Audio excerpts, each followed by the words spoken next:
White took over the mill. He's out there still in the mill doing, you know. So it's what kind of personality or what kind of person is like a mill manager? What makes a good mill manager? You talking about a mill manager in the back or the person that runs the I'm talking about like Mike's position? Like Mike's position, yeah. The mill manager out back has to be smart enough to fix the feed right each and every time. If you fix a man's feed today and you take it to him and it's perfect, but then tomorrow you don't take him the same load of feed, you've messed up. He said, when you go to hire a man, you look him over. Is he big enough? Is he stout enough? Is he clean enough? Does he, you know, is he pretty good, do you think? You think he's going to make it? Okay, you've looked him over. You thought he was pretty good. He said, well, come out here with me. We're going to put you to work here today and see how you do. And he said, you get a broom and you hand it to him. He said, if this man takes this broom and he looks around to see what all he sees, and he goes back with the broom and he said, just walk out and take that broom from him and say, you know, this ain't going to work out. He said, if you hire this guy and you hand him this broom, and he goes out there and he just starts, you know, he don't quit. He don't look up. He just keeps a sweeping. He sweeps the dust down. He picks it all up. He puts it where it needs to be. He said, man, you're hard. He said, a broom will tell you quicker than anything if a man's any count. That's what he used to tell me. He told me that a lot, and I'm sure he did the other managers too. And you know what? He was about right. When you actually come down to it, it wouldn't have to be a broom, but that was his theory, because he believed everything had to be clean. Dust, I mean, it was a rainy day outside, so you couldn't get out there and do what you needed to do out there. Dust rags were there, and they were made to use, and that's what you did. I'm getting back to Mr. Frank L. and Miss L. Orr. He said that they didn't have a lot of money. I mean, you know, they had $25, $30 in the store at one time. That was a pretty good chunk of money. And he told her, I'm going to go to Cincinnati tomorrow, take the money and buy some goods for the store. And he said, I got up early, 2 or 3 o'clock, he told me, and got out in this old truck and took off to Cincinnati.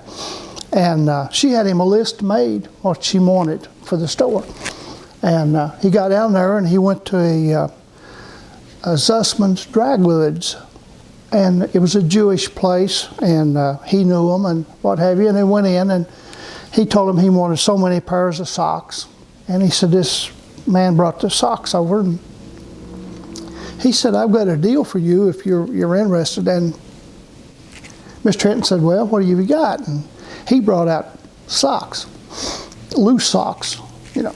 And he said, boy, you couldn't hardly get socks up in our area. Socks was just a big deal. And he said, before I knowed what I'd done, he said, I spent what money I had on socks. And I said, I had just enough money to get gas to get home on. He said, I got home way in the night. He said, I had a truckload of socks.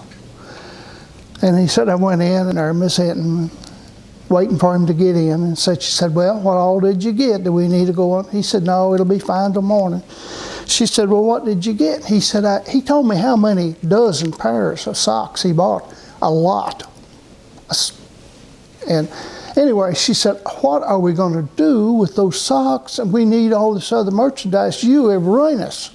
And she said, she got on him and cried and carried on. You know, the store was going to go under because of just spent all the money they had on socks. And he said, well, I did make a foolish mistake, I thought. But he said the next morning, real early, he said, I go over and I get that old truck and I gas him up and head back in the mountains, Olive Hill, back in that country. And he said socks up in that country were very scarce. So he said I'd stop at a store and I'd say, would you be interested in some socks? And they'd say, well, yeah, if the price is right. And he said, I forgot what he told me, he paid a dozen for the socks. But he said I would sell a dozen socks for about twice or three times the amount of. And he said, I had a set rate because I didn't want one store to say, well, he sold them to me for this. You bought yours. So he said, I left some socks at the store. And he said, I come back with twice the amount of money that I started with going to Cincinnati. He said, I told her, laid the money out. He said, the next morning I got up and gassed that old truck up and headed her back to Cincinnati and brought back the office load of produce and stuff to sell in the store. And she was happy with that. But Miss Hinton was, I don't exactly know how to describe her. She was a wonderful person. Just, you know, she was the same Miss Eleanor Hinton, day in, day out, day in, day out. Like I said, a Christian lady, schooling things that, you know, she didn't want people knowing that she did this and that. And one particular thing I was remembered is they took a school bus and took us to the zoo in Cincinnati, which was a big deal. And you had to have a certain amount of money, $1.25, I don't know what it was.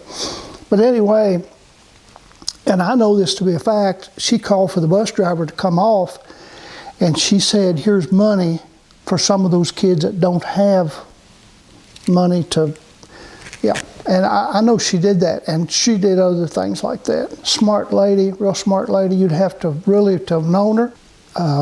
Maxine was just a super lady. Morris Newman was a hard-working man. He worked hard. Frank O worked hard at those days. In the 50s, when Frank O took it over, Morris was there, and he worked hard. And he opened Mays Lick Mill. Now, the Jabetown Mill, he didn't go down there till after, I've really forgotten the guy's name that opened the Mays Lick, or the Jabetown Mill. And then he left, and a guy by the name of Roy Thomas Weiss ran it, him and his wife. And there was a super good worker outside that went to work, and he lived on Mr. Hinton's place up there. It was Junior Conley. And Junior worked outside, and he turned out more work than anybody you ever seen.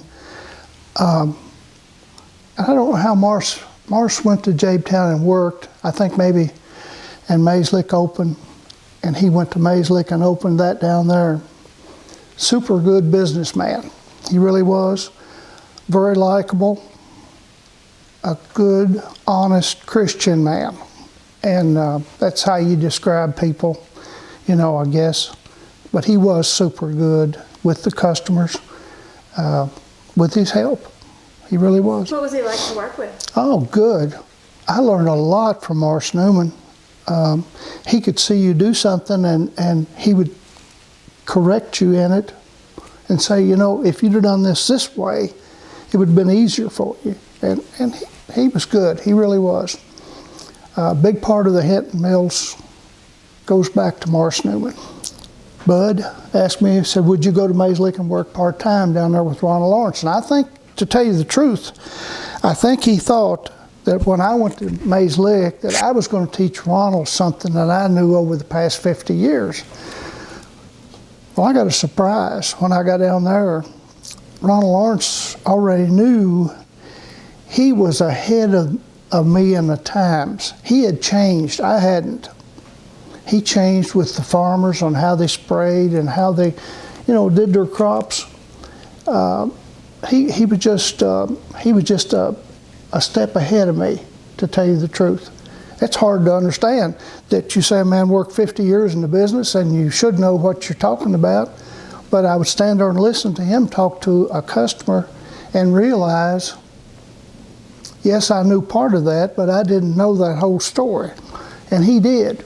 He's if he leaves Mays Lick Mill, you're going to have a hard time replacing that guy.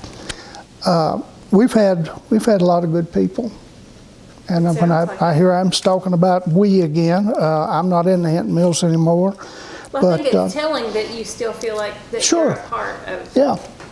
I'll meet one of the trucks on the road, and I'll say, well, there goes one of our trucks. It's not our truck anymore, I know that, but it's just hard not to say, well, there's another truck, you know, it's our truck. Well, sure. And What about Furman? oh, Furman Perkins. I'm not sure if I told Bud this or whether I told Franco on this. I said, you know, Morris Newman is the best hand you ever hired. Now, Ronald Lawrence is right in there too, but then you come to Furman. And if somebody doesn't like Furman Perkins, there's something wrong, because I don't think he hurts anybody's feelings. He's honest. I'll guarantee you, if they tell you a story on Furman, they just don't understand it, because he's not, he would do anything in this world for anybody. It doesn't have to be a worker or anybody like that, or a customer. Real good in business. Hard worker. That's something. And when did you start working with Furman? I guess you were already working there when Furman started there? No, Furman actually worked for me at Jabetown. That's where he got started. Mr. Hinton, Franco, knew that he was going to build the Fleming County Farm Supply. And I believe Furman was working at Browning's Manufacturing in Maysville. And he was going to get married to Jenny, or maybe already was, Frank's daughter. And he came down and worked in the office with me maybe a year or so. And anyway, And you gave him his start. well, I don't know, but he is a good person. He's really, really good for the Hinton Mills. He's going to retire one of these days. I know he is. They've got some good help up there, so they'll be all right. Bud's there too part of the time. So, and these boys are not too bad. Preston, right? Craig Preston, one of the hardest working men ever to work doing anything. He, in his younger days, he ran a Carnation milk route with cans. He was tall and slender, 160, 65, 70 pounds maybe. Carried two of those 10-gallon pails of milk and throw them up in that truck, you know, one after the other, and he did that a long time. And then he got to working for Franco Hinton. He worked at the Jabetown? No, at Plummer's Landing, Jabetown, just wherever they needed him. I actually started out at Plummer's Landing, and I never seen nobody that, you talk about Hinton Mills employees, that was all he knew. That when he got the job there at Hinton's, everything had to be for the very best, whatever Hinton's was, that's how he was. And the first old gas tractor and trailer they ever bought, Craig Preston drove it.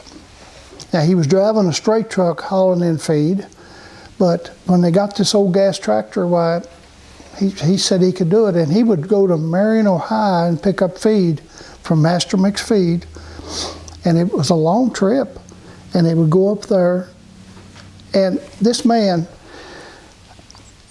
he was set in his ways, as old people get, I know now, but he wouldn't eat anything. He'd take a bag of chocolate drops and a gallon of water with him, and he'd drive all the way up there and drive all the way back, and that's what he had all day to eat. Well, Mike, I guess worked at Plummer's Landing, or maybe at Flemingsburg, maybe both places.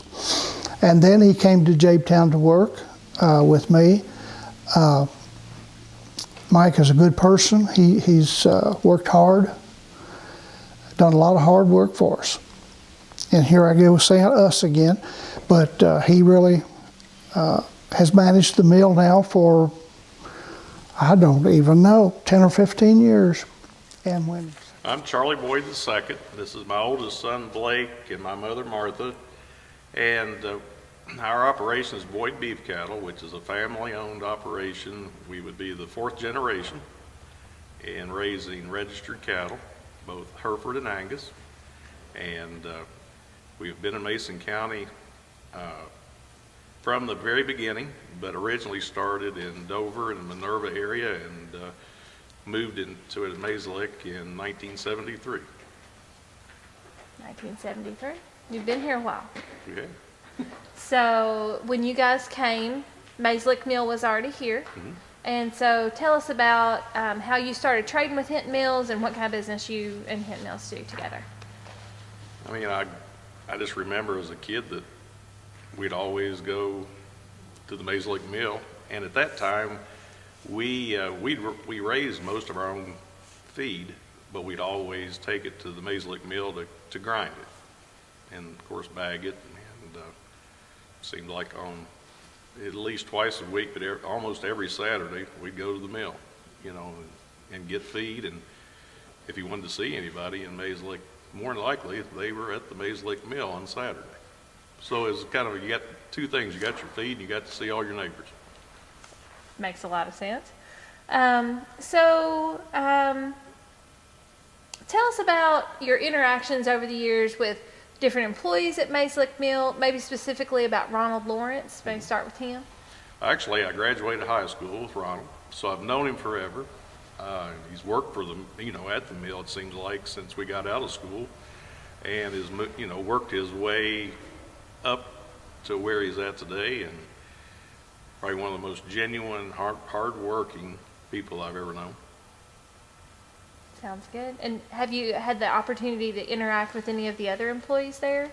Oh yeah, Steven's great, Jim Tom, no matter, I think that's the unique part about Hinton Mills. The people that work there, it's a family atmosphere. You're really not a customer. You're everybody's works together. They don't treat you any differently than they would one another. So I think that's a unique attribute. And what about you? I'm sure you've had to make many trips to the mill over the years.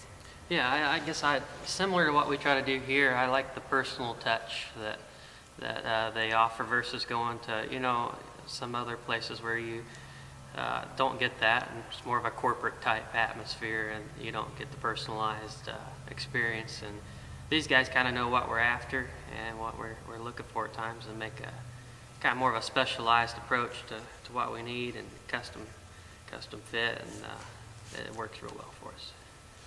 Very good. Talk a little bit about what it's like to kind of what your role on the farm has been over the years. Let's start with that.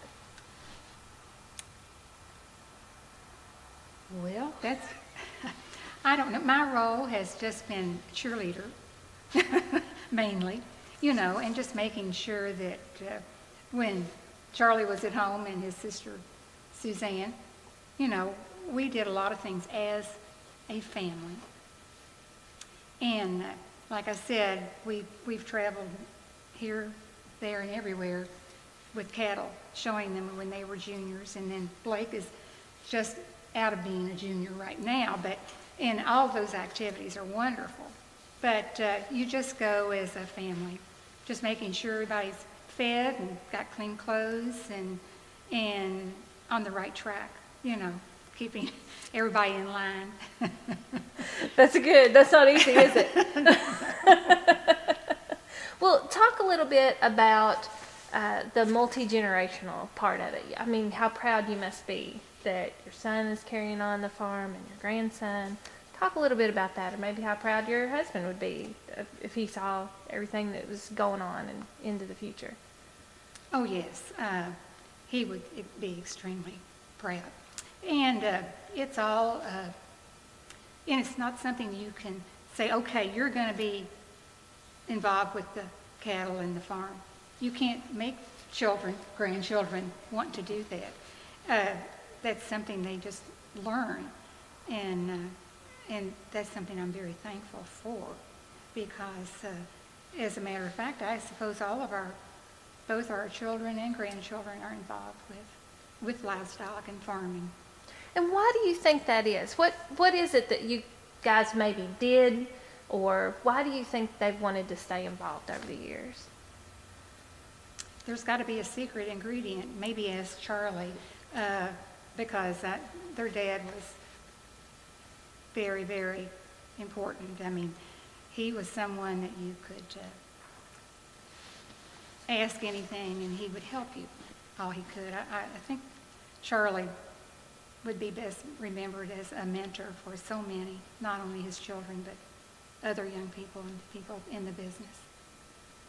What would you have to say about that? What made you want to stay in the business? You know, it's in the registered cattle business, it's infectious. It's like right now we're calving, and the gestation period for a beef cow is 283 days. So from the time, and we AI, all of our calves are by artificial insemination or embryo transfer. So we search the country continuously for the best genetics, both on the cow side and the AI sires that we use.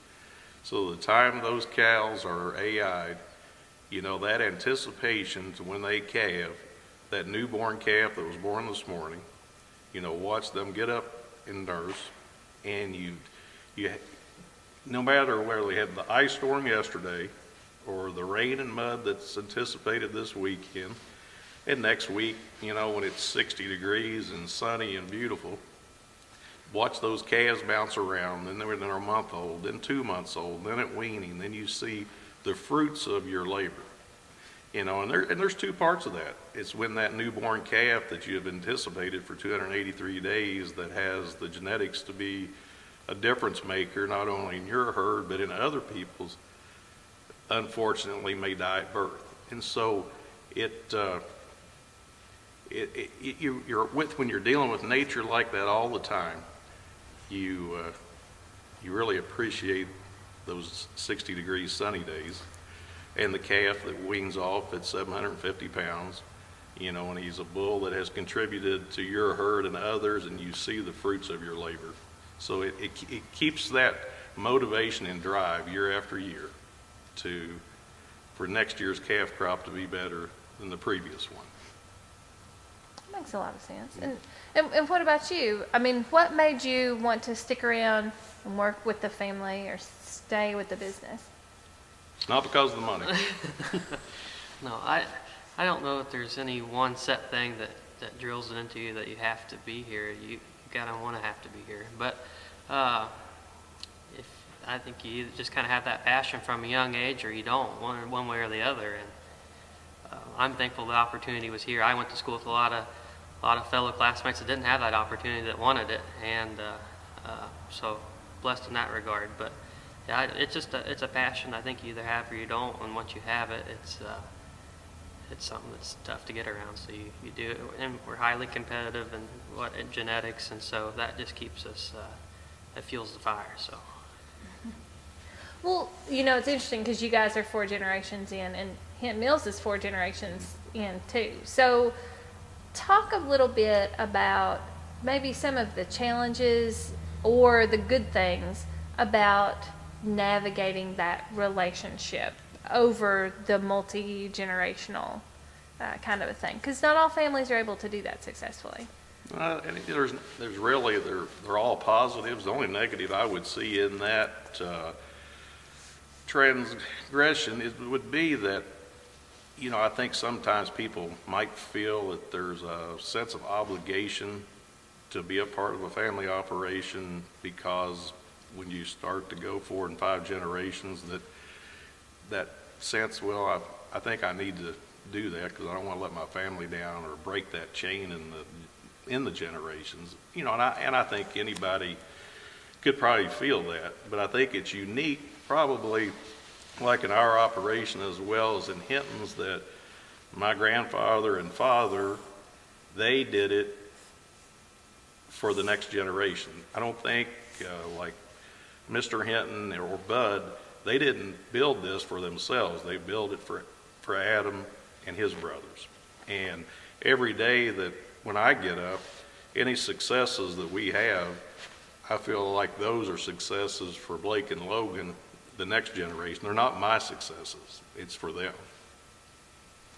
Excellent. And so I guess a follow-up to that, when you're in a community for as long as you have been in the community, just like Hinton Mills, you have an influence on that community. And so I know that's one of the things that Hinton Mills always emphasizes, is to be a part of the community and to influence the community. Can you talk a little bit about, what I'd like for you to talk about first is how you guys think about the community and make an effort to serve the community, and then I'll ask you to talk about how if you see Hinton Mills impact. Well, I think obviously we're involved on a state and national level from the cattle that we sell and the places they go, but it all starts at home and in your community. And I think any family-run business that is dedicated to success understands that their neighbors are their most important customers. And if you take care of your neighbors like they're your family, you'll have a successful business in life because of those relationships. Absolutely. You have anything that you'd like to add? That's pretty sufficient. We good? Okay. Long-winded group. You guys are good. That's good. It's perfect. You say what you need to say. Let's see. Let's talk a little bit about, you guys have a cattle sale coming up. And so talk about how you partner with Hinton Mills to cross-promote both of your brands. We've talked about the genetics from our part being, vital to the operation and to its success or failure. There's three arms in our business that are critical, and that's genetics, feed and nutrition, and marketing. And if you break one of those links, the other two, if one of those three critical areas does not work to bring the other two in, then the chain is broken. It doesn't matter how good our genetics are if the nutrition and the feed doesn't maximize that genetic potential. And that's where dealing with Hinton Mills and Ronald and Maislick and Adam and the family is that our feed rations are critical to our success. And that consistency from week to week is vital. And I think that's where they've done an excellent job, that we know that from every delivery that it's going to be the same the next time as it was this past trip. So I think those three areas are critical, and the nutritional part is just as important to us as the genetic component and the customer service marketing component. Makes a lot of sense. I've got a question for you. So as you look into the future, what do you expect from a company like a Hinton Mills? What do you expect them to do in order to keep your business or to continue to evolve as you guys evolve? What are you looking for? Oh, I guess kind of the same thing our customers expect from us. I think you just have to maintain the integrity and honest and the product that you've always gotten, and expect that, I don't know any way to really predict the future other than to adapt with what comes your way, and I think they've proved they've done that so far. And so, just continue taking care of your customer the best you can with the resources you have is, I think, all we can expect and hope for. So. Excellent. Very good. And so do you feel like the relationship that you've built over the years with the folks, I guess especially at Maislick Mill, has helped? If you ever have a problem, they make it right. That old saying that the customer is always right. In my 40 plus years of dealing with Maislick Mill, if there ever was an issue, it was never an issue. So that makes it nice. That's the way it should be. Great. Good deal. Now I'm sure you've probably had to make your fair share of runs to the feed mill also. Oh, yes. I'm a good gopher. That's good. That's good. Do you have any memories or anything of going and visiting the mill, or any employees that you interacted with over the years? Oh, well, there are several. I probably shouldn't name names, but yeah, there are several. But no, I don't care on a day-to-day basis, just even around the house. If you need something or something breaks, well, I'll go to the mill. Charlie would always say, well, I'll run over to the mill and get it, So that's just what we've always done. Excellent. Sounds good. I mean, can be better than that. So, very good. Now, is there anything else that you guys would like to add that I haven't asked? I'd say this, that, agriculture changes. From when I graduated from UK in 1987 till now, when I was in college, there was not a lot of enthusiasm for our age group to want to come back into agriculture, particularly production agriculture. And as we sit here today in 2018, the mentality toward agriculture has changed for the good. I mean, now there's young people that are eager and excited to be a part of agriculture. And I think family businesses that have, over a long period of time, have proven that you can succeed. You know, yes, we all have to go to Walmart, but the intrigue and the stigma with the great big chains as a Walmart, even in agriculture, from a genetic component side or the feed side, I think people want to do business with family operations that give back to their community. And I think that's made a big difference, and you can see it in agriculture today more than ever. I agree. I couldn't agree more. That's a well put. Adam, do you have some questions? No, the only thing I would say is it'd be helpful for the future if we just expand a little more specifically on Ronald, about if you have any Ronald stories or what makes, because when I think of Mesa Deal, I myself, I think Ronald Lawrence. So I think if we could, that'd be one thing. If we could start there, is just if they've got any Ronald stories or just, what makes him special. If you don't mind sharing that, that would be one thing. Yeah, I guess we're thinking now about, if we ever use this in the future. I think if we could expand on that, that would be helpful for us. Sure. Well, You got any real good stories on him? We can embarrass him. No. Compliment though.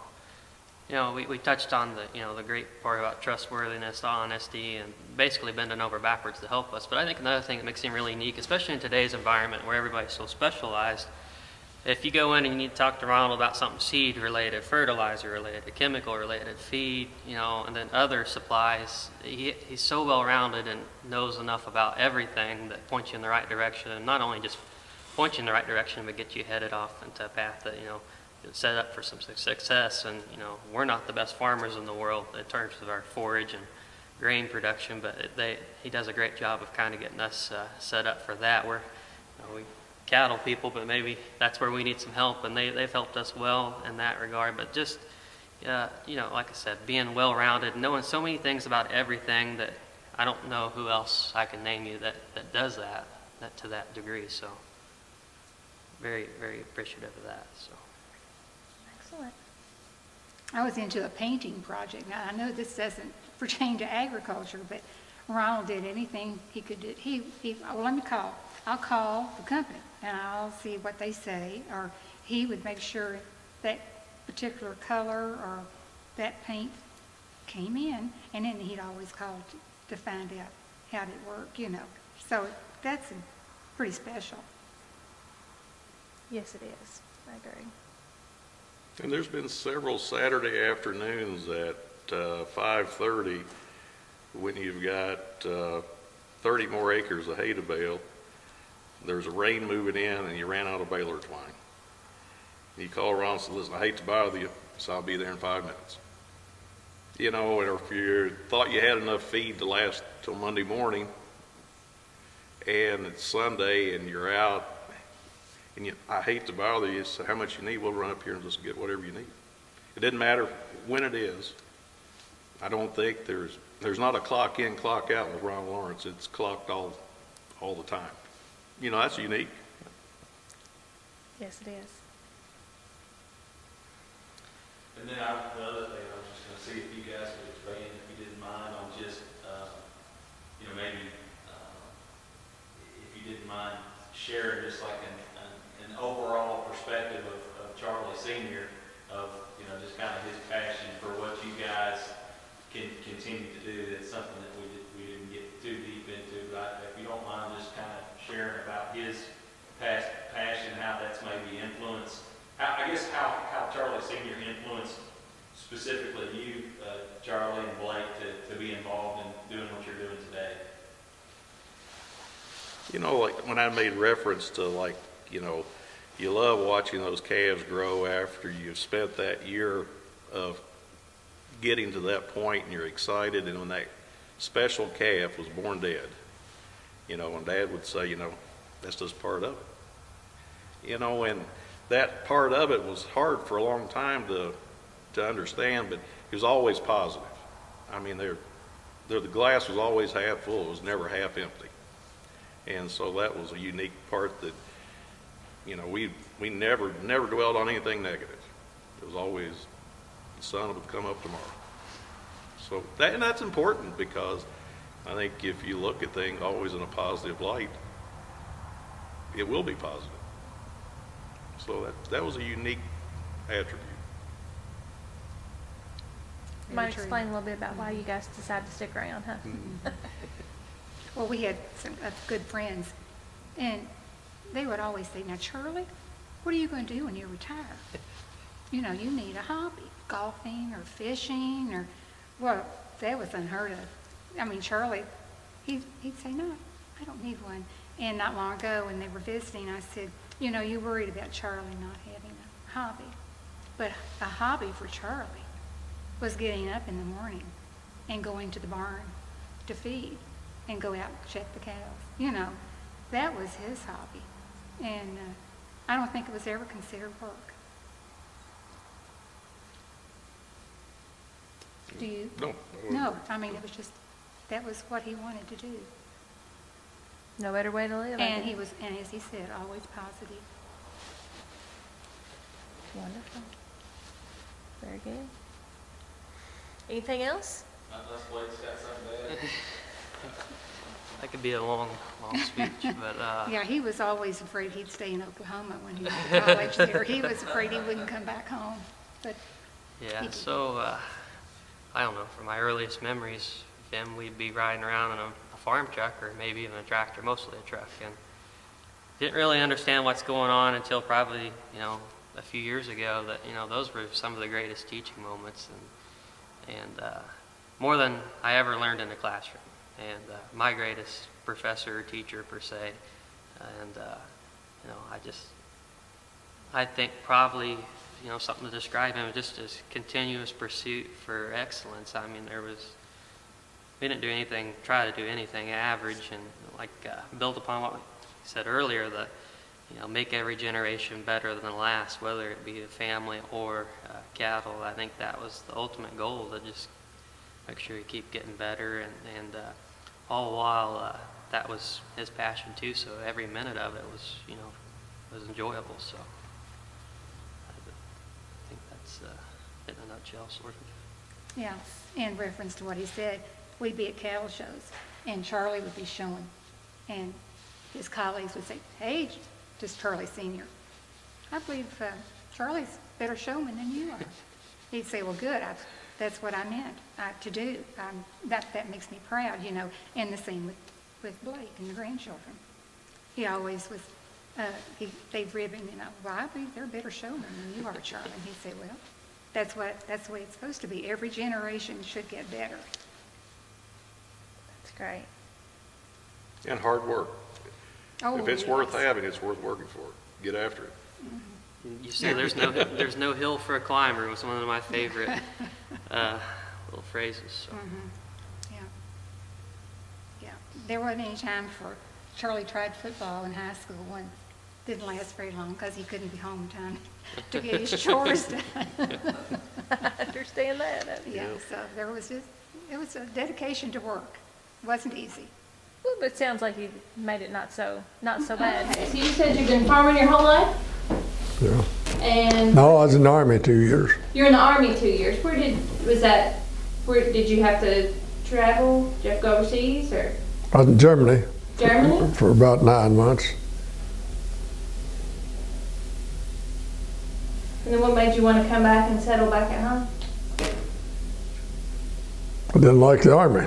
I didn't either. No, oh no. I know that captain over there called me in there and talked to me for about an hour, and he was going to give me a big bunch of money to sign up and going to send me to OCS. I said, I want to tell you something. I've had a boss for 2 years. I'm going to be the boss the rest of my life. I'm going back to Mays Lake and Farm. Yeah. Yeah. Well, that sounds good. And so then you came home, and did you start farming with your dad, or Started farming with my dad.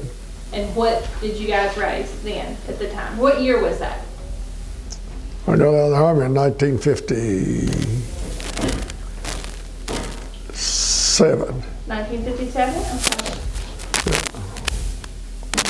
And what did you guys raise? Raised tobacco and corn and cattle. When me and my wife married, we rented the farm from R.K. Chambers, Okay. and I bought a farm that year at Shannon. And I went to FHA to borrow some operating money. Oh, well, I sold those papers for a young man, so I want to tell you something. If I loaned you any money, the only guy I'll help Sutter said, there ain't no way you can ever pay for that farm. I've got 1,183 acres now. Really? So I think you figured it out. Huh? I said, I think you figured it out then. Oh, yeah. Well, that farm worked the best. Why is that? It had a grade A dairy on it. Uh-huh. It was a pretty good farm. And so when did you start trading with Hinton Mills? Was this Maislick mill? I wasn't built then. And so about when was this mill built? Do you know? Yeah, 68. When was it, 68? Yeah. So I've what, dealt with them ever since they opened. Yeah. They really, it's awful handy here for me. Yeah, real close. Just out the road about a half mile. And what kind of business have you done with Hinton Mills over the years? Like, Oh, fertilize and cattle feed. I bought me a grinder and mixer because it's a whole lot handier. See, The worst See? thing that happens here how come to stop you all from selling that medicine and that aramycin and stuff? oh, is that the, CFD. Huh? now you have to get that Have to get a prescription? prescription through the vet to use it for people. They tell me where they was underusing it, so. So, okay.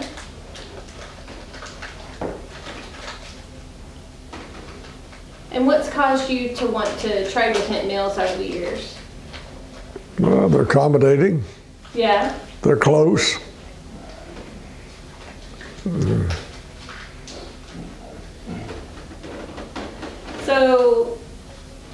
So you were here, you were doing business here when he started working here then, Oh, right? yeah. So you probably have some good stories on him. The guys, I think his name in a minute. Jim Thompson was, Uh-huh, okay, was the manager here? Jim and Elizabeth. Remember Elizabeth? Liz, his wife? yeah. And then Johnny Ruark. Johnny Ruark, Okay. and then Ronald. And so do you guys ever go out to his farm and do crop services? Oh, yeah, I've or- been on his farm several times. Yeah. So when you had a grade A dairy, I mean, that's changed considerably. Did y'all have like pipeline milkers, or how did? I had a whole lot of grade A dairies. I bought a lot of them. Okay. So wasn't it awful hard to find enough help to do that? I mean, did you milk, or did you hire people to live? I off hired farms and people milk? most of the time to milk. I milked for a year or two. Yeah. I was kind of like the Army. I didn't like that milking real well. I did a lot of it, but I didn't like it. But Yeah, it was confining, Very I'm sure. confining. Had to be there. he was one of the biggest tobacco growers too at one time. One of the biggest tobacco growers here in Mason County. I was probably one of the biggest in the state. I had a 100,000 pound quota when they bought it out.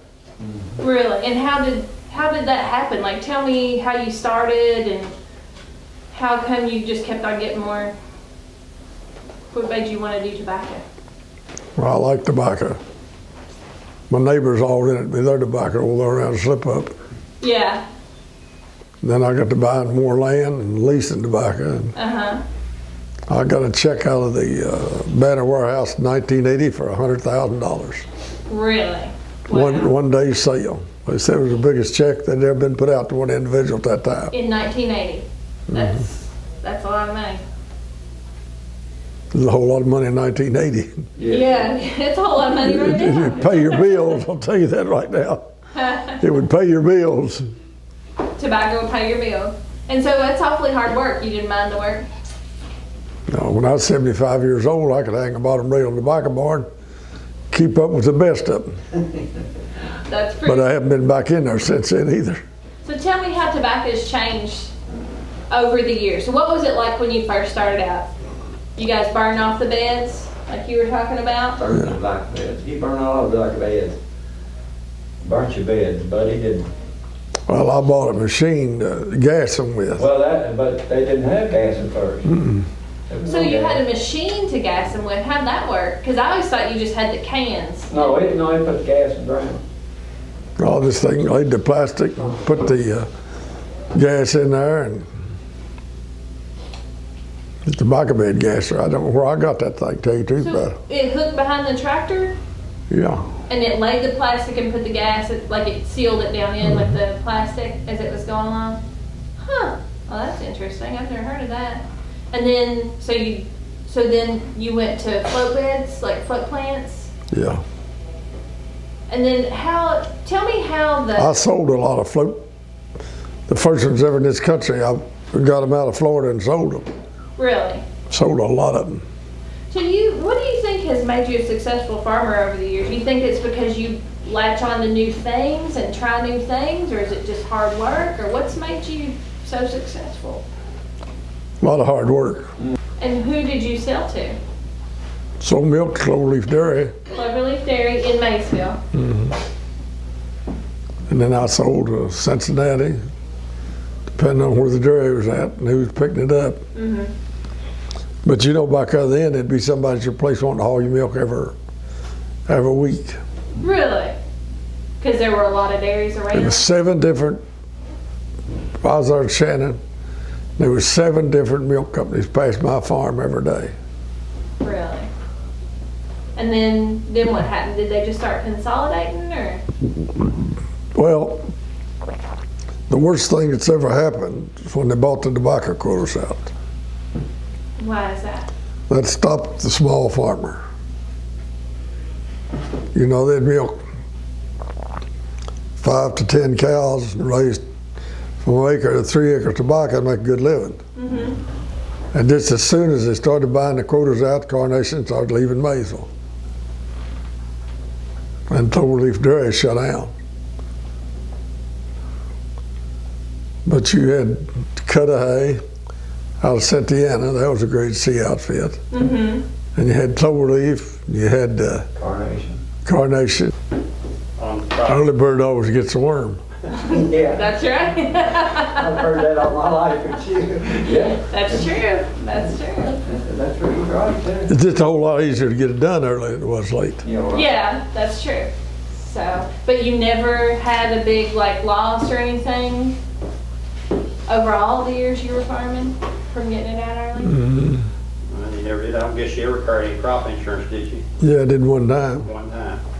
Billy Ross. Yeah. And I drawed enough that year and I insured every bit of tobacco I had the next year and drawed a pretty big check. Good. Then I never did insure no more. No? They come out there and say, something about insurance. I said, I'm already a crop ahead. They ain't no me insurance. Well, there you go. But now you can take them big tobacco checks and do something with them. Like what? You buy a farm. Of course, I fooled with Holstein heifers a lot. I sold a lot of them. And then tell me that first success that you had that allowed you to go ahead and buy that next farm or make that next step. What happened? Because a lot of people don't ever get past My neighbors over there got to rent me their tobacco, and that worked real good. And well, I got I got to buying land. That worked real good. I never lost no money on land. Well, tobacco was a sure thing. Why was it a sure thing? Well, if you raise a good crop, he's going to have a pretty good check. You know. It's gross per acre, you get on tobacco. Yeah. And so then when the tobacco buyout came, then that changed everything and That ruined everything. Tobacco buyout did. so now when people get into farming and they want to have like, do you think that they have to start out with a bigger farm in order to make more money or? Not necessarily. You just got to be efficient in what you do. Okay. You don't have a lot of tenants in the country anymore. No, that's true. It used to be everybody you talked to was a tenant, wasn't it? And do you think that was, why do you think people don't want to be tenant farmers anymore? They just want to work in a factory or they want to do something else? Without that tobacco, you ain't got much. You mean you don't have much for them to do? Well, you don't have a money maker. Well, I moved to Hinton Mills 26 years ago from an apartment in Cincinnati. I moved down with a couple of horses and a couple of dogs. The horses I had always boarded, so I really didn't know much about keeping them. Hinton's across the road was the first business I did business with, and they helped me decide how to find fence and what equipment I needed. Over the years, I have adopted pigs and goats, sheep and rabbits, ducks, chickens, geese, all kinds of poultry, a million cats, and Hinton's has helped me every step of the way with what equipment I need, what kind of feed I need, what warmer, what kind of fence. Over the past 25 years, they have helped me turn 40 acres of weeds and brambles, rocks and clay into a nice little farm with good pastures for the critters and a big vegetable garden, lots of flowers, lots of roses. They are wonderful advice givers. I come in, they've talked me through changing kitchen faucets and repairing my water line. They come from behind the counter and come out and walk with you to the aisle and you need 7 of these and 2 of these and 1 of these and 3/8, which for somebody that's always had a landlord is pretty handy to have. I consider them friends as much as anything. I call them and ask what the roads are like on icy mornings. I have called and asked where to get lawnmowers repaired or where to buy creek gravel. One time, as a matter of fact, I called here and kiddingly said to Donnie Logan, the manager, is this Hinton Mills information? And he said, yes, ma'am, it is. What can I help you with? And I said, well, I need someone to repair a lawnmower. And he gave me a couple of numbers, and then he said, would you like me to connect you? And I said, no, I can do that. But I just think they're wonderful people. And I know in a time that big conglomerates are putting smaller businesses out of business, I think with their prices and their service, as well as their locale, I think Hinton's will be around another 100 years. Fantastic. Well, that's great. That's wonderful. It sounds like you've had a great experience. Oh, wonderful. I mean, they are, and the local is so handy. You know, if you need something on a Saturday morning, you don't have to drive 17 miles to Moorhead or 40 miles to Maysville. Hinton's probably has it. So, and if they don't have it here, they'll often get it from their store in Flemingsburg the following day. I just don't think you could do better. They're great folks. That's awesome. Very good. And so you talked a little bit about Donnie. Tell a little more about Donnie. What's he like to work with? Oh, he's wonderful. I mean, they greet you by name when you come in the door, friendly, will help you with anything. I mean, they also load everything for you, which is very nice as you're getting older. Instead of having to carry dog food to your car or sacks of feed, they put it right in there. He's just a wonderful guy. I mean, they all will do anything they can do to help you. And have you worked with any of the other people here specifically? Oh, Ronnie is grand. Harrison is wonderful. I don't know the guys in the mill that much by name, although every one of them will stop what they're doing, come over and see what you need, load it in your car for you. Joanne's always been wonderful in here with, from post office days even, from whatever you need. Shoot, if you need a fax or a copy, they'll make one for you. It's just really a handy place to have. That is really nice. That's great. I'm glad you've had a good experience. So what made you want to move here from Cincinnati? I'd always wanted a place in the country, and I bought the property down here over 40 years ago and always said I was going to build a little house in the woods and kept putting it off. And I worked in a nursing home, and one day one of my residents said, do it. She said, when you get my age, the things you regret are the things you never tried. She said, you may move down there and hate it, but you'll never regret that you tried it. And I was just telling them out there, I said I went home that night, wrote my letter of resignation, went back to work the next day and said, I'm leaving in 30 days. And they said, let's talk, let's go to lunch and talk. I said, well, I like lunch and I like talking, but I'm going, and I love it. It's been the best move of my life. I put all my furniture in storage, came down here, made an electric fence with the fence I bought across the road, kept my horses in an old tobacco barn, and moved into a little travel trailer while my father and I built my house, and then built a big 6-stall barn. That's awesome. Been a great move. That's Love it. awesome. And so do you have family in this area then? Or? My parents have both passed, but my 2 sisters have also moved down, so we're taking over Jackson Hollow as the Cassinis move in. So you're bringing them in? Right. So, yeah, and they also love it. I mean, they're just, it's after, and I liked Cincinnati. It was, you know, when I lived there, it was a nice city, it was a nice area. It's just, I love being someplace where people know you by name and you do business with friends. It's been a good move. So were you like born and raised in an urban area though? I grew up in White Oak, which we had an acre. So my dad always had a garden and we had chickens and stuff like that. I had ponies as a kid, and I just always, my grandmother was from Carter County. So I'd spent lots of summers and weekends down here and just always loved it. Never could figure out why she didn't have a half a dozen horses since she had 300 acres. That seemed like a waste to me. But so I got a horse with my first paycheck as a nurse, and I've had horses ever since. And so, what was I going to ask you? I just had it and then I forgot. What was it that it was on my mind? Something about moving down here. Oh, I know what it was. So a lot of times people will say that they need to be in an urban area because of opportunities for employment. Were you able to find? I'm a nurse, so I worked. I did go to Carlisle. It took a while to find a job down here, which surprised me a little bit. In Cincinnati, a nurse really, especially one that said, I'll work any shift you want, you know, they'd say, when can I send the limo for you? But down here they were kind of, well, if we need anybody, we'll call you. So I ended up working in Carlisle, which is 44 miles away. But I worked 3 12-hour shifts.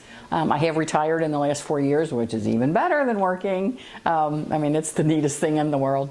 Okay, cool. Yeah, that's what you always hear. Mm-hmm. You know, a lot of people will say, well, I had to move to Cincinnati or Lexington or wherever. Well, and there was a change of salary, of course, but there's also a real change in cost of living. I kept 4 horses when I moved down here on my own for less than I boarded one in Cincinnati. Wow. So, I mean, that makes a real difference. And groceries were cheaper. My house, I paid less for a house payment than I paid for a 1-bedroom apartment in Cincinnati. So, you know, when you kind of factored all that in, the change in salary was not as significant. Yeah, sure. Absolutely. That makes a lot of sense. And so you get all your horse feed and all of that stuff? Yes. And right here? Right, yes. Like I said, fencing supplies, feeds, wormers, grain, dog food. Yeah, I'm here a lot. When I was 10 years old, I followed my dad around. We did it the old way back then. The farming today has just completely flip-flopped what it was back then. Tobacco was the king. And if you had, like Buddy was saying, you had 5 acres of tobacco, you could make a living off of it, even a big family, because you raised your chickens, you raised your hogs, you raised your beef. You had very little staples to buy at a grocery store, maybe sugar, coffee, whatever, and the rest of it you raised on the farm. And we used to kill hogs ourselves. My daddy could kill a hog and dress it in an hour's time. I wasn't that good at it, but he was good at it. And we preserved the meat, cured it, and had for 10 children, we were a big happy family. And I owned land at one time. I bought and sold. Made money at that, and pretty well. I love to be a tenant farmer, which I'm not really now. I'm a kind of a manager to this Mr. Finch. Jim, Ronald knows him well. I come and go as I please. It's just like my own. He owns 430 acres over there, good land out here on 324, and we try our best to farm it. What was my secret? You took pride in what I took pride in what I did, and I learned a lot from my father, which never had to be just perfect, or else you was going to hear from it. And I learned a lot from him. Yeah, it was a confining job, but it was an independent job.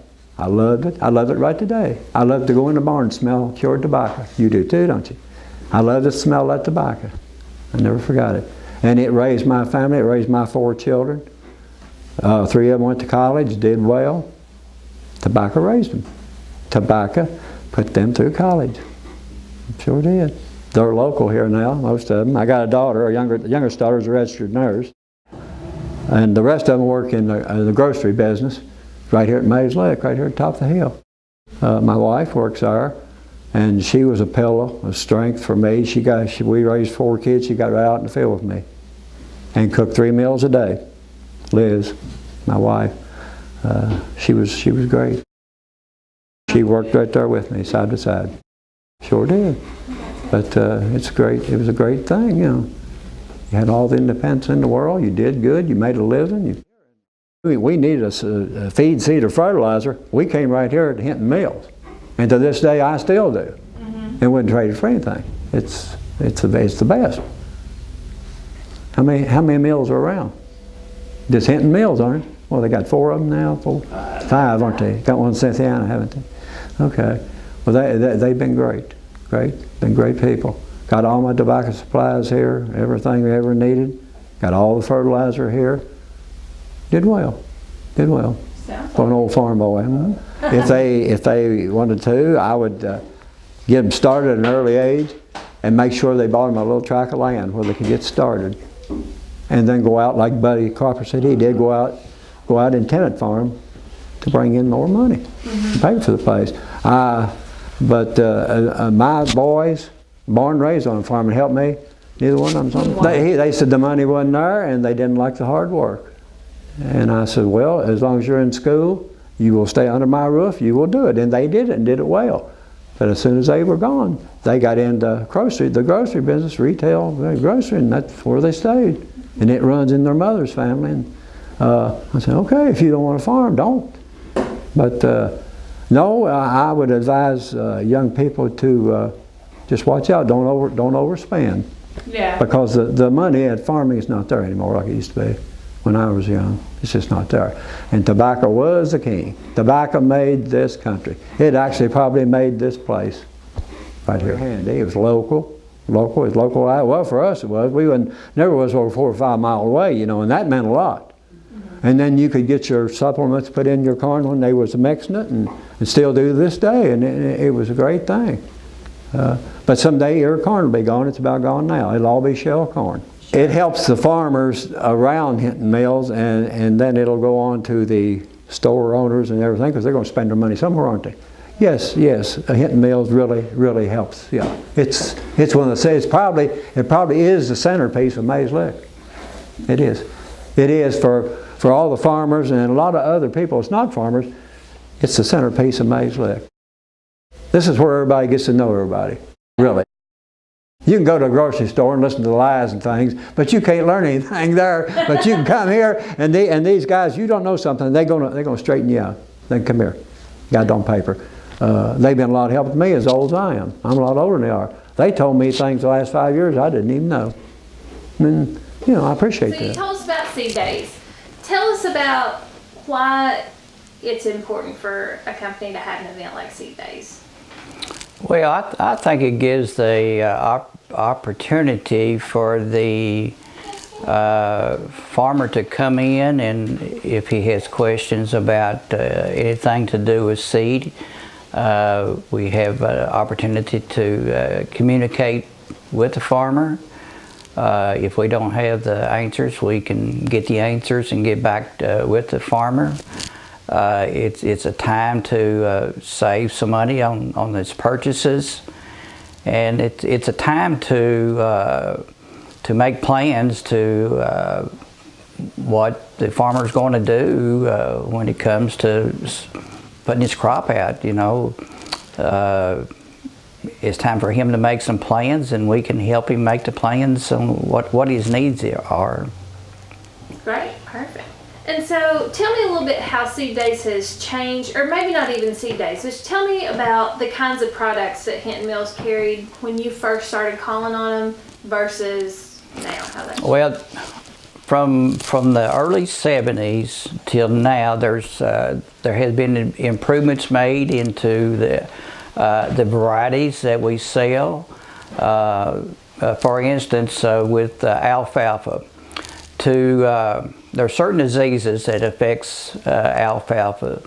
And back in the early years, if you were wanting a disease resistance, say to anthracnose, you needed to buy a certain variety that had resistance to anthracnose. And if you needed resistance to a phytophthora root rot disease, then you had to buy another variety.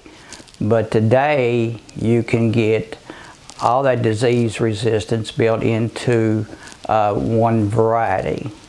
So the improvements have come in with the varieties. They've been improved the varieties so you can get multiple disease resistance built into a variety. The other thing that has come about is that they have now the ability to have varieties of alfalfa that are Roundup Ready. And with that, you can have weed control. You can sow your Roundup Ready alfalfa variety and go in and spray it with Roundup herbicide and control the weeds, which means the quality of the hay will be better because you don't have the weeds in it. It helps the be able to establish the stand better because you're taking away some competition. The thing that has really come about over just in the last few years, and it's not used in this market so much yet, but you can now get alfalfa varieties that where the plants have been, the lignin in the plant has been lessened by being genetically modified. And what that means is if you're able to lower the lignin in the plant, that means that the stems is more digestible, makes it the quality better, and with the technology, we normally try to cut alfalfa about every 28 days, and with this new technique, with having the lignin lowered in the plant, you are able to do a 35-day cutting. And so that means that you're going to have, instead of have 4 cuttings a year, you may have 3 cuttings a year. But where you have that capability to extend a window of harvest, maybe it's got to do with the weather or whatever, you may cut it 35 days and you may get 3 cuttings. But what you're doing is that you can still get the same amount of yield or a better yield, and the quality of the hay will be as good or maybe even better. So you have some flexibility, and when you have that type of ability, and you've got a dairy, a big dairy, and you can gives you more flexibility, and the feed quality is really is higher. Wow, that's a lot. So tell me about how you and Hinton Mills work with their customers to help them understand all those things. It sounds like it's changed a lot. Well, what we some of the guys and I have went to the farms and made some farm calls over the years, and just go and have a conversation with the farmer, talk about the different varieties, and look at their stands, and just tell them that you want to start out with a soil test, so you know what your soils are capable of doing. Make sure that they're like right pH, and which is you take the soil test and you take it to the extension office and have them send it off, and then you get the results back, and you'll know what the what is required as far as the soil goes. And then we meet folks at the on seed days. We talk about those issues as well. Okay. And talk about the relationship that gets built between a customer and you go out to their farm and they see you at seed day. Well, there's over all these years, there's the farmers. You don't really think of them as customers. They get to be friends, and with the different stores and different store managers, we can go and just have the good conversation, and it's having the ability to help the farmer to just help get better yields and that way. Okay. So let's talk a little bit about some of the Hinton family and some of the employees. So tell me, what do you remember about Frank L. Hinton? Do you remember Frank L.? No, I do not. Okay, so tell us about Frank O. then. Well, Frank Owen, he was always a very polite business individual. And over the years, I reckon he retired, and I started working more with Morris Newman and Bud. And Morris Newman, Morris was the same all the time, easy to talk to, and with Bud, we have developed a relationship that it comes from trust, and I believe that that everyone have trust in what I tell them as far as helping them with the quantities of the seed to buy and the pricing, and it's just a relationship of trusting. Great. And did you know Maxine Hinton? No, I did not. Okay. And what about Hilda McKenzie? Did you ever work with Hilda? I knew Hilda. She was a great lady, a lady of, I think, confidence, politeness, easy to have conversation with,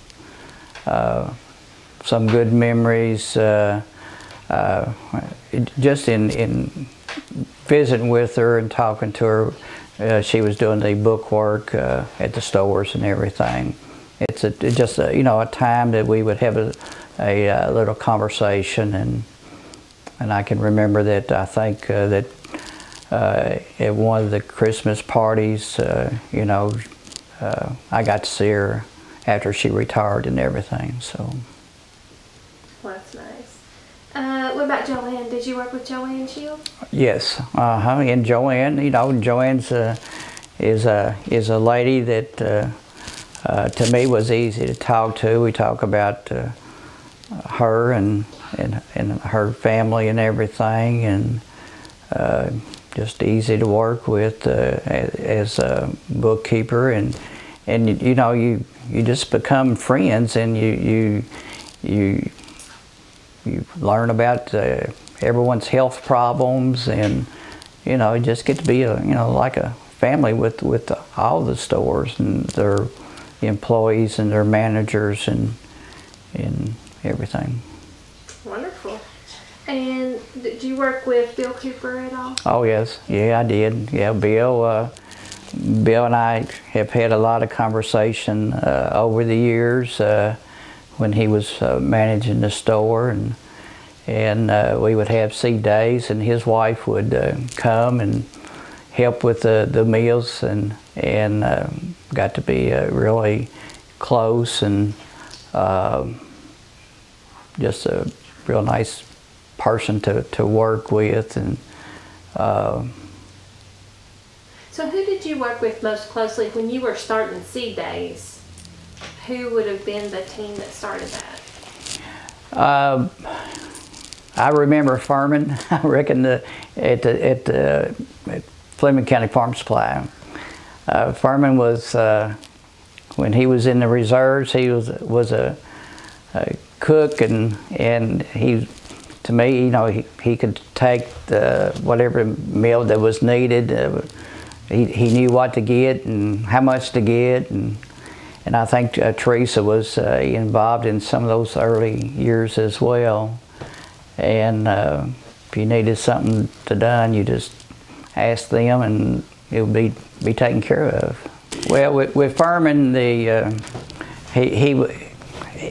in the early years, he done a lot of blending with the fertilizer and stuff, and if you needed something done, you know, Furman is a person that never stayed in one place very long, and I know that he worked hard. He put in long hours when the tobacco was a big thing in this area, a big crop, and Furman and I have had a lot of conversations about a lot of different subjects, and just a real good relationship, and him and his wife, and we would talk about you know, how much seed did he need during a certain week or whatever. I would call Furman up and talk with him on Monday. We make deliveries here on Tuesdays. We would chat about what he needed. We go over the amount of seed that he needed, and come up with what was we needed to put on the truck. And I just appreciate all the work that Furman has done over the years at the store, and he would give me a call sometime. We may talk about some seeding rates on some of the crops or whatever, and just a super guy. I did see a picture the other day of Furman and a fellow by the name of Joe Witt, who worked for North American Plank Breeders, and I were talking to a grower, and so I think that's when it actually started, as far as being available at the store to talk to farmers about their seed questions. Then there was a fellow by the name of John McCoy. He was a agronomist that worked with Scott Seed Company at the time, and that's when he made the suggestion to have some cold cuts or whatever at lunchtime, and have the farmers to come in. We'll give them a discount on their grass seed. If they had any questions about seeding rates or something about the crop, then he would be available, and I would be available to talk with them about the different crops and everything. Then the other thing that we done about that same time, we would have farmer meetings, and John would be the one that would be talking about how to grow the crops. And then toward the end of the presentation, he would maybe say a little bit about the different varieties. I would make the arrangements to set up the meetings, the timing, and then we would have the meetings, and the farmers could ask any questions, and then we would have seed days after that, is what I remember. And then from there, we went from the meetings, and the seed days just grew on from there. Some of the way the stores have changed, you take, of course, Plumber's Landing. I can remember when you went into the store, you had the wooden floors, and sometimes you go in, they'd been oiled down, and then to talk to Frank Owen or to Morris or Bud, you went on back to the store, and they had a little room off to the side, and that's where you sat, and you had your little talks and everything like that. And of course, then the store was eventually tore down, and the new facilities, and Plumber's Landing, got a new store, a new mill, bins, a new mixer, bagging facilities, automatic bagging facilities. Just a tremendous improvement over, I reckon, the last 15 years maybe. And of course with Flemingsburg, the store has been remodeled, got more space as far as the display, varieties of product, and just the ease of getting around, and my goodness, with the all the gates and the chutes and everything that has been added over the years, the amount of seed that is sold has just increased tremendous at all the locations. Japetown, of course, been improvements there as far as the facilities goes. The mill part, the bins, all of them have, there's just been many more added. Then you take Mays Lick Mill, just a tremendous location. Ronald goes to the farms, and I know that Ronald has, even after work, has went to the farms and made some calls and soil tests, and just a real service location. Then of course with Cynthiana, that's when but you all bought that location. In the past, didn't want to deal with the herbicides and the chemicals and everything like that. And when purchased that location, you got Dwight. That was a big addition. You're doing servicing a farmer that you never had service before, other than through the feed.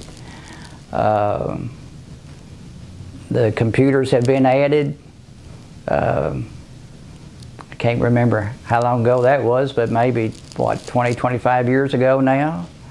And, how would you ever do what you're doing today by handwriting tickets? I don't think you could take care of the business.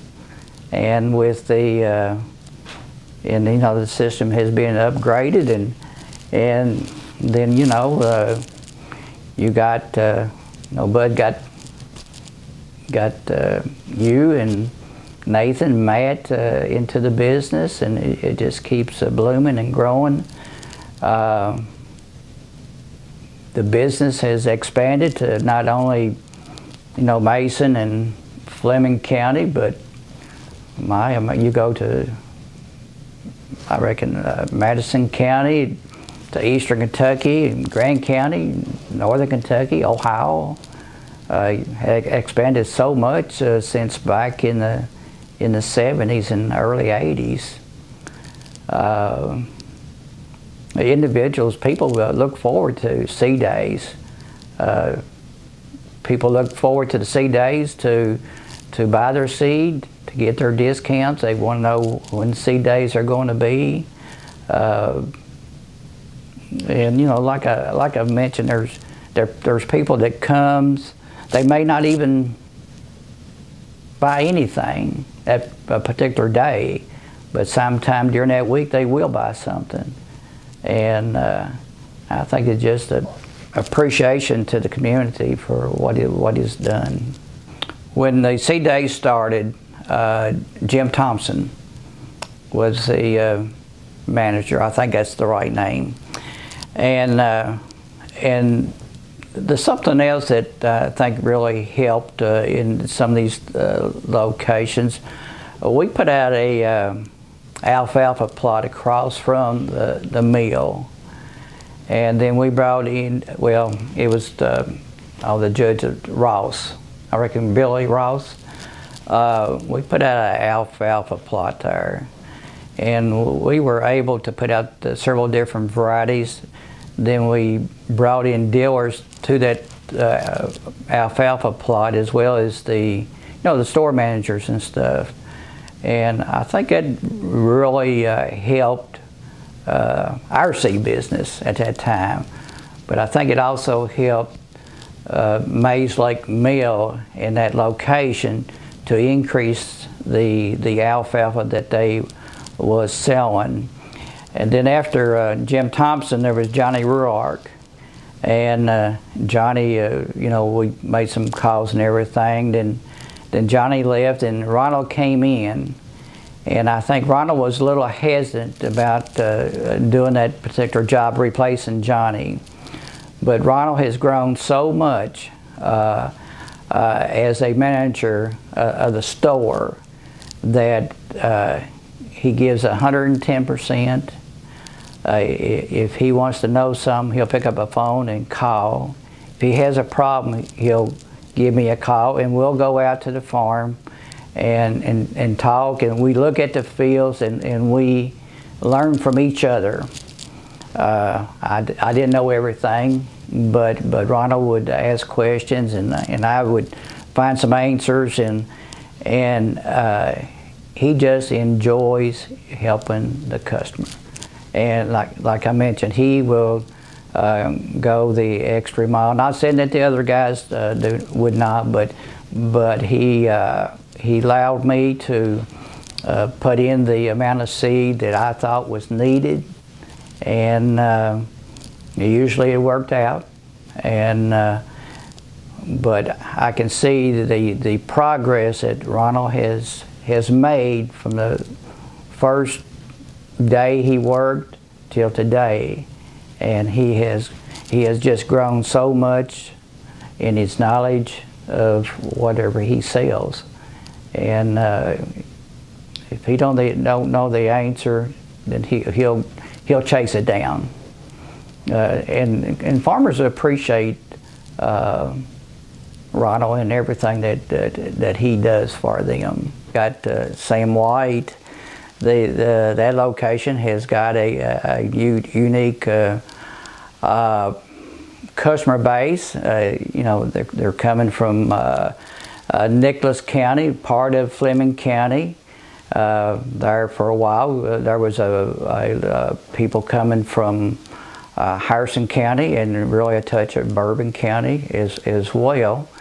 And they would come to that facility, and it would be the farmer that would be the smaller farmer, and it was just different than the other locations. They would come and chit-chat and stuff like that. It was the smaller base individuals. It was close, Nicholas County is close to Japetown. Then you take Plumber's Landing.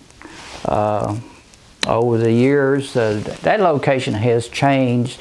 There was, in the beginning, there was so many farmers that would come in to get their feed ground at that time, and they'd be coming from eastern Kentucky, and they got to the place when we started doing seed days out there. You could figure on a good Saturday, because a lot of them would come in there on Saturday morning to get their feed ground, and they would hang around the store while they having their feed ground, and we had an opportunity to talk with them as far as seed days go. And now we see that the small farmer, there's not as many of them anymore. They don't come to the mill, I don't think, as much as they used to. And with the delivery service today that the store has with the bigger trucks, and they can go eastern Kentucky, that you can take the feed to the guys, and you got some bigger farmers in eastern Kentucky that a lot of the older folks have gone by the wayside. Then if you think about Fleming County with the fertilizer plant there, it has, in the tobacco time, I mean, it would just be lined up with people waiting on fertilizer. And I don't know, can't remember how many buggies, but probably had, what, 20, 25 buggies that was in and out all the time. I know Furman started early and worked late to take care of the store, the customers, and now there's just not as much tobacco that has grown, so that market has changed some. Then you got the Maze Lick location. Feed is, gosh, I mean, you gone from the farmers bringing in their corn.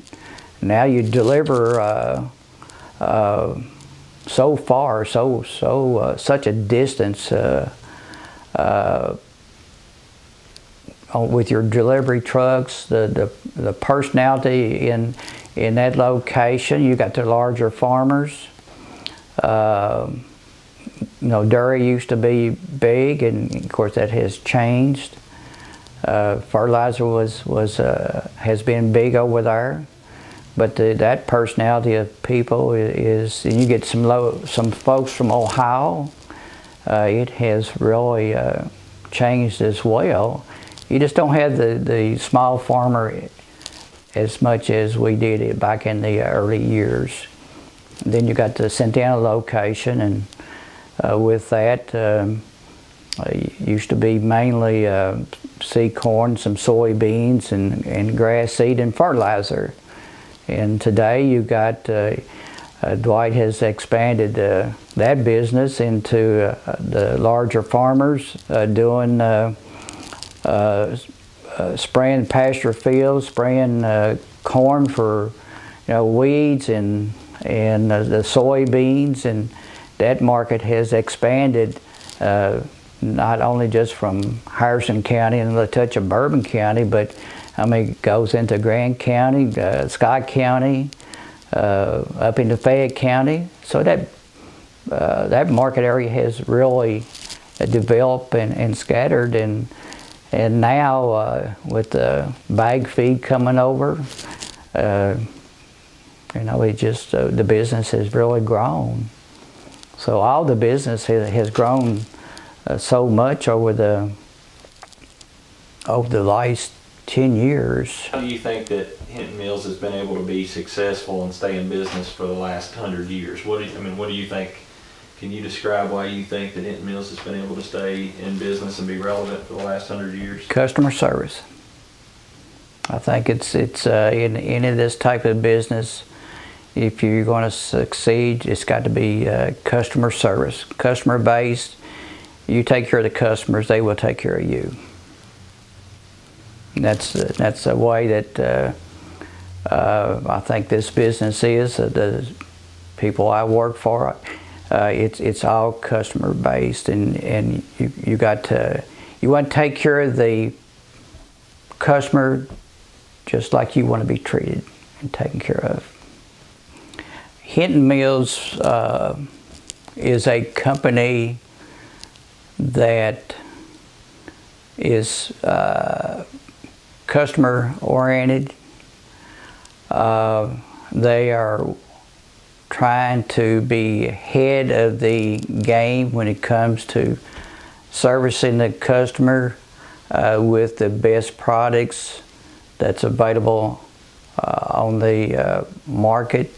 My dealings with the Hinton Mills, the stores, the managers, the owners, their employees, it's all a family. Okay, I want to share with you of a story that my dad, Bob Helfenstein, told me on numerous occasions of an event in June 1931 when he was 13 years old. Now you got to remember, this is the time of the Depression, and people were struggling, to make ends meet. Very few people had a car. My grandparents did not have a car.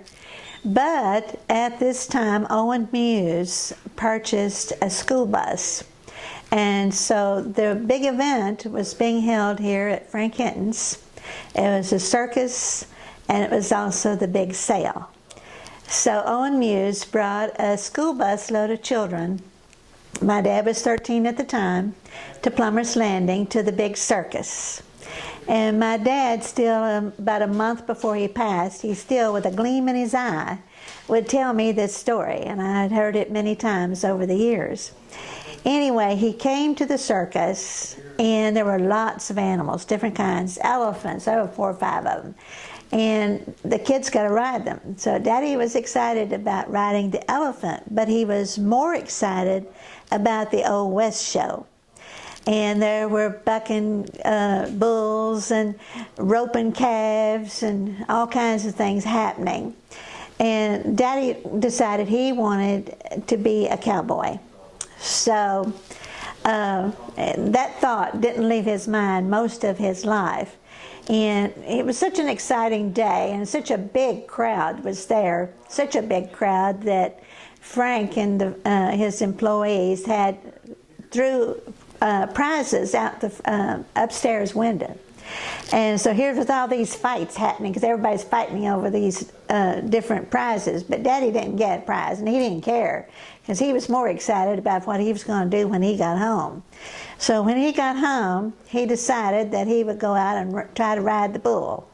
Not exactly an exciting thing for his mom and dad. They couldn't understand why on earth was he wanting to ride this bull. Well, he'd seen him do this at the show, so he thought, oh my goodness, I've got to do this. So all of his life, too, he learned to rope calves, and he taught work hands how to rope calves, all because of this initial contact at the big circus that he was so excited about. So it was a wonderful thing, and Daddy continued the rest of his life. He raised cattle, and he worked at the stockyards for 34 years. Well, different people still tell me that the wildest cattle that came into the stockyards would be the ones that my dad, even though he wasn't in the best of health there at the last of the years that he worked there, would still go to these cows in a gentle voice, "Here, honey, let's calm down," and he would be able to get the cow into the proper chute that he needed to do at the stockyards.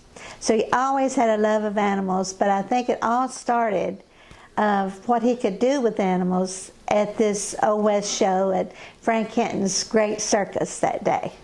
We had homemade biscuits every morning, every day. Cornbread, you know, so you got cornmeal. Wonderful. Yeah, that's really. But, you know, everything was made from scratch. You know, you couldn't buy it's like you can today. No Lunchables. No, there were no potato chips or anything like that, hardly. It was, you know, she fried potatoes, you know, that kind of stuff for us. But, you know, you bought it at, you didn't buy that much. You canned it yourself or killed it, you know, your meat and stuff. Sure.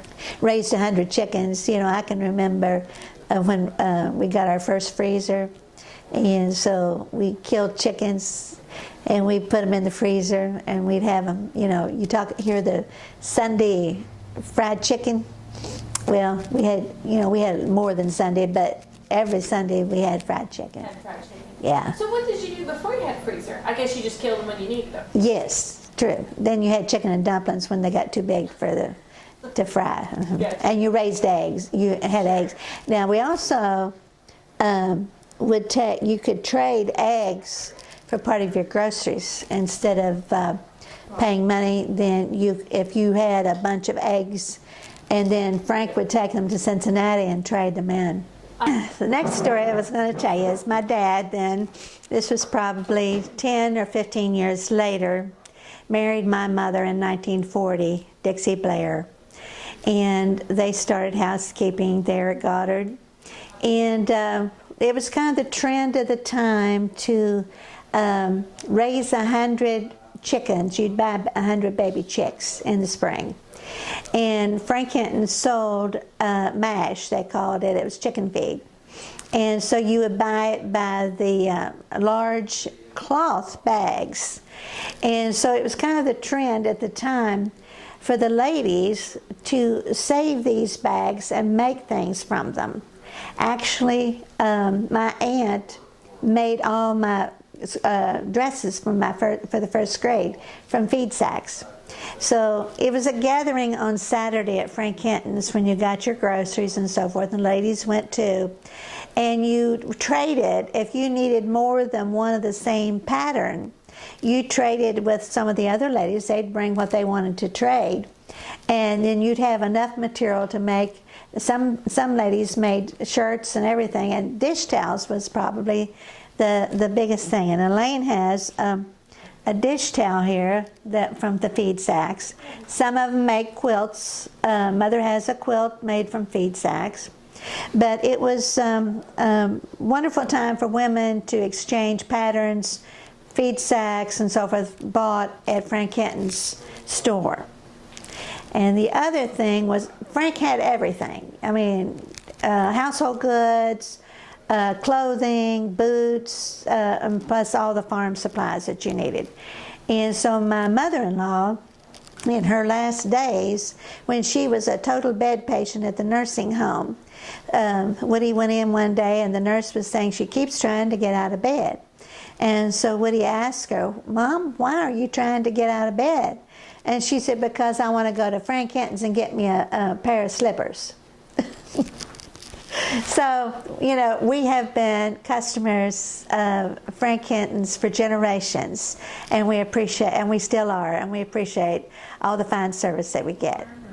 Well, I've logged and farmed, have ginseng and yellow root. I used to sell Miss Trenton ginseng back in the 60s, probably about $20 a pound. I don't think I ever sold him any golden seal, which is the real name for yellow root, of course. That's interesting. I'll have to get you to show me your secrets. But we still use yellow root for medicine. It's good for sore throat, sores in your mouth. You hold that little piece of it in there, and it's nasty tasting stuff, but it gets rid of your sore throat. It's the best medicine you can get for sore throat or fever blisters. And I even Yellow gave root. some to a lady one year. She called or sent somebody to my house, one of them had any. She had stomach problems and she hadn't run out, and he came and got her some. That's awesome. So you harvested at a certain time. Yeah, ginseng you harvest it in the fall of the year after the berries get ripe, see? So you plant the berries back in the ground. If you dig it before the berries get ripe, then, you know, there's nothing to reseed. Sure. So you wait till the fall of the year, and then when you dig it, you make sure the berries get planted back. Yeah, right. Mm-hmm. Plant them back in the ground, yes. Then you bring it back and you clean it and dry it? You wash it and dry it, yeah. And then you keep a little for yourself? The yellow root, yes, yeah. Okay. And then where do you sell ginseng now? I mean, if a person was to sell ginseng. I where sell would you- mine in Grayson. Mhm. There's a man up there that has a great big building that he dries a lot of stuff. Bark, he buys bark off trees, ginseng, yellow root, all kinds of roots. Oh, that's interesting. And so you guys you don't keep any ginseng, you don't use it? No, I don't keep it for medicine. Yeah. You forgot to mention that you made a lot of tobacco sticks for Mr. Oh, yeah, I made a lot of tobacco sticks and sold them to Oh, yeah? Okay. Mr. Frank Owen, which he was one of the finest men. He was a very intelligent man, businessman.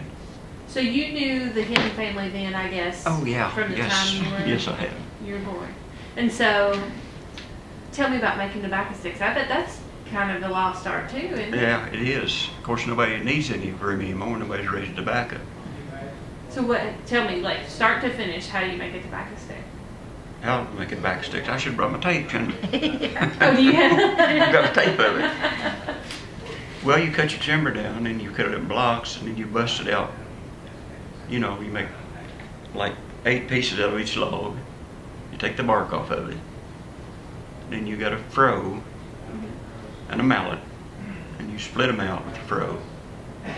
Then you sharpen them with a hatchet or a mechanical saw. And so in a year, how many tobacco sticks would you make when you were making the most? Well, in 1990, I made 100,000 from February till the 1st of October. That's a lot of tobacco sticks. But that was working like from, 5 o'clock in the morning till 10 or 11 at night. And And the most I've ever made, the fastest, Elaine's husband, Donnie Logan, and me. It's a true story, a lot of people don't believe it. We made 1,000 in 3 hours one night. Really? Yeah. Just the two of you? Just the two of us, yes. And that was from splitting it out to, No, that was, the timber was already split out, but we made 1,000 tobacco sticks. Split them out, and he sharpened them. shoot. Donnie did. I split them out. No wonder you came to work at the store. Well, said you want me to go on with that. Elaine was leaving in '74 to have Andy, and I think Larry and David was working in the mill. That's Jackie's younger brother. And they told me that he was looking for, or either maybe they told him that somebody called me. And where's Larry? Frank Owen. Crank on, I think. Yeah, and well, we didn't have a phone, so they had to call up Eddie and Irby Davis because that was our neighbors. But anyway, I came down here and he hired me. $2 an hour, which was a lot of money back then. You know, looked good to me. We'd been housing tobacco and growing tobacco for the first 2 years of our marriage. So it was pretty nice to sit in here and work. Mm-hmm. And so anyway. And what did you do when you first started? Well, we had, back then, we kept a written ledger of everybody's accounts. You just had a big book and you wrote down every ticket in it, and then you wrote down on there if they paid you some and kept a running total. And a lot of farmers didn't pay you a thing until they sold their tobacco that year, that fall. They carried it all year. You know. So then you'd go back to the book and... Yeah. Mm-hmm. Every day you posted, you did whatever tickets we had that day, you went and did them the next morning. And I don't know how many times I made mistakes. I know that sometimes I was kind of slow to catch on things that happened, you know, and but Mr. Hinton never said a word to me. Not one time did he ever say I had done something wrong or it wasn't right. And now, never, you know, so I was spoiled. But anyway, I enjoyed working here, and they were very good to work for, you know. So you started here doing the ledgers, and then when did you become the postmaster? In 1985, Frank Owen retired. Okay. And they never did do anything until, I guess if I had said, are you going to give me his job, they might have, but in '93, they appointed me postmaster. Okay. And I worked for 20 years as postmaster. Wow. And so how many years total did you say you worked for Hinton Mills? It'll be 44 this coming August. 44. So 43. And you still work here? Yeah, half a day, two half a days. 2 half days, okay. Wow, that is really something. Well, tell me what it was like. I mean, tell me about all the transitions. So when you came, I mean, you manually, you physically wrote things in a book, and then how did that change over the years? Well, in '92, I believe it was, we put in the computers. So you were still doing everything by hand up until '92? And I took care of the payroll. I figured all the payroll for all 4 stores after so long. Started out, each store did it, I believe, and then they let me do it all. So I kept track of all the payroll and did all the payroll reports and everything. Printed out the W-2, so I had to hand type them, starting, you know, so until we got computers. Mm-hmm. And then we went to the computers, and I never had touched a computer. None of us that worked here had never even saw a computer, basically. We just So how did you just dove in? Did they send you to classes, or did they bring people in? Or? No, I guess we had somebody came and helped us a little bit, you know, but kind of you just about had to learn on your own. They just brought in, turned it on, said, yeah, it is. There you go. That's the way it felt anyway, so. Okay. And then, let's see, Mr. Hinton, in 2006, I had cancer. I had an operation. 2009, it came back, and I had to do chemo. And he paid me all the time I was doing chemo. Really? Yes. It's the kind of man he was. Well, tell me about him a little bit, because I mean, like you said, you've known him ever since, I mean, your whole life. So tell me about him. Well, I used to sell him tobacco sticks when I was just young, you know. I think it was 3 cents a piece. And, you know, money was scarce back then. The big family was. I mean, a quarter looked as big as a wagon wheel, you know. Well, sure. But sold him tobacco sticks, and if I needed anything, if I didn't have no money, it's okay. He just charged it to me, and when I got the money, I paid. I mean, this young boy, you know. And he also used to buy fur, you know. Yeah. I'd sell him muskrat hides and get me a few dollars. Sure. Yeah. So you hunter and trapper and.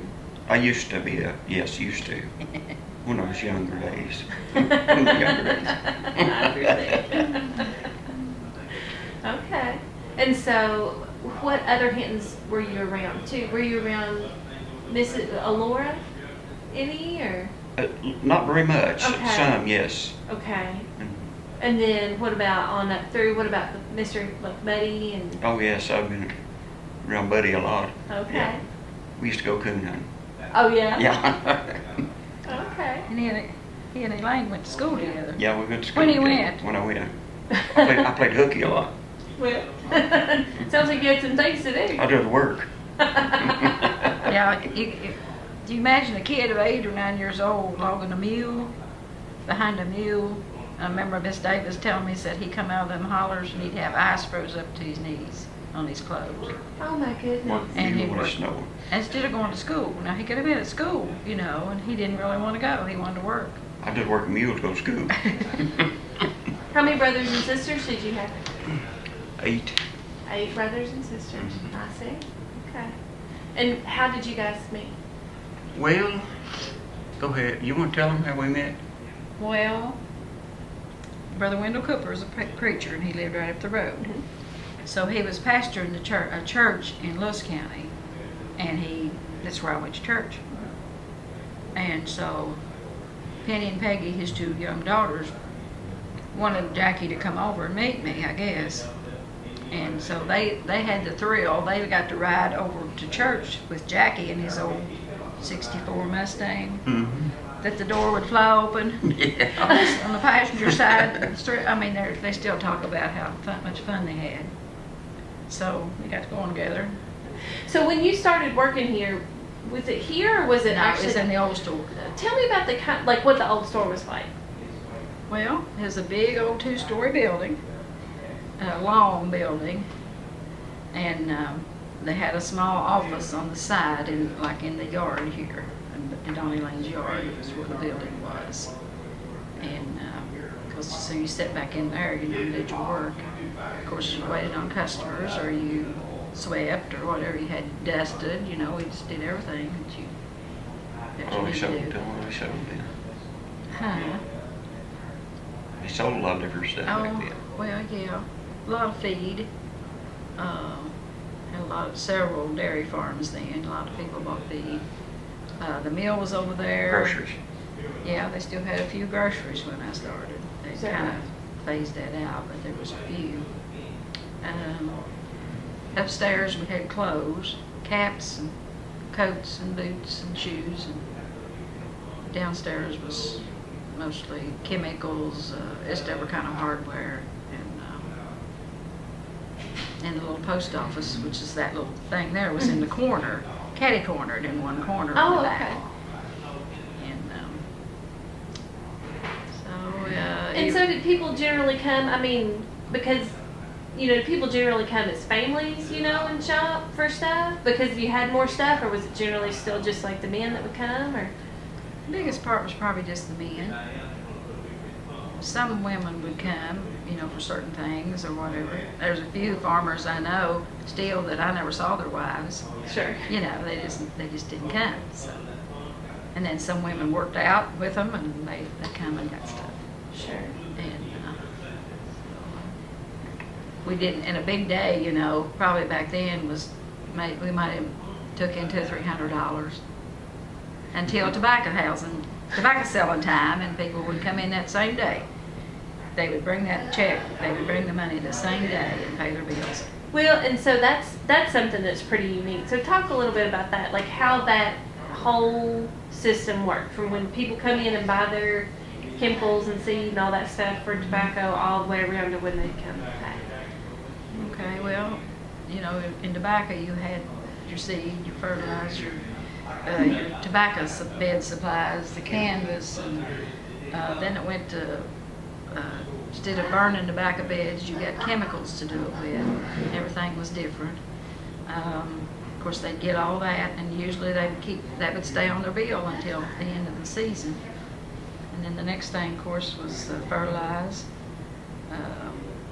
And then had to spray it for different things, and that was another season like. And then finally, you know, it was time to house it and strip it and sell it. So it was kind of a year-long thing, raising tobacco was. So do you have any good coon hunting stories on bud hunting or anything like that? Good coon hunting stories on bud? Well,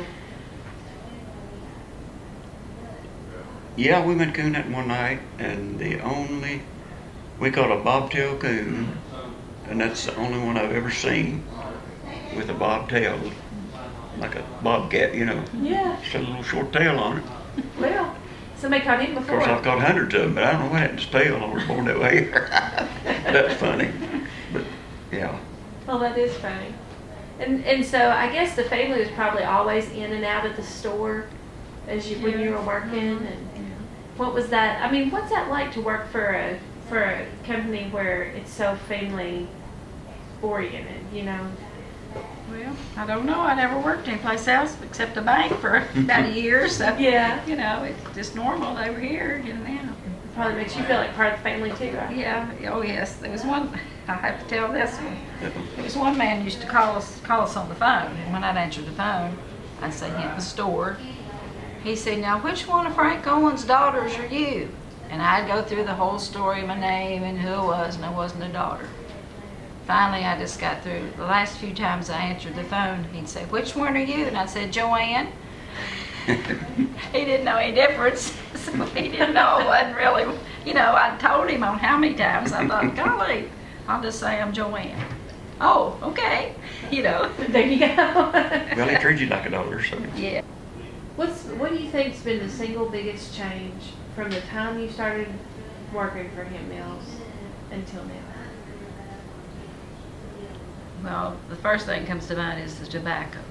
It was the biggest part, the most cash crop everybody had, and now it's not. There's just none. I mean, 1973, we grew tobacco, and his dad grew tobacco. We must have had 15 different farms and crops, and not very much on each one, but we just everywhere. That was a good reason to start working somewhere else. Jackie's dad and I forget I don't know how many acres y'all had that year, but me and him dropped all of the tobacco sticks by hand. Oh. And I can't even imagine. Now, you put them on your shoulder and go through them and not look down to see if there's any rattlesnakes or copperhead, you know, and they may have been in those woods up in Bone Ride. Phew. But I couldn't do it now at all. And then we'd help house it too, lift that old stuff, heavy stuff. I always told my husband I knew I could marry him because when I found out their family didn't raise tobacco, I'm in. Smart move. There you go. Well, the dairies have just, the whole dairy thing has changed. We had a lot of dairies here, you know, got to feed here, several, and none now. I've had for a long time. So that's probably the biggest changes. We've had to, I guess, diversify.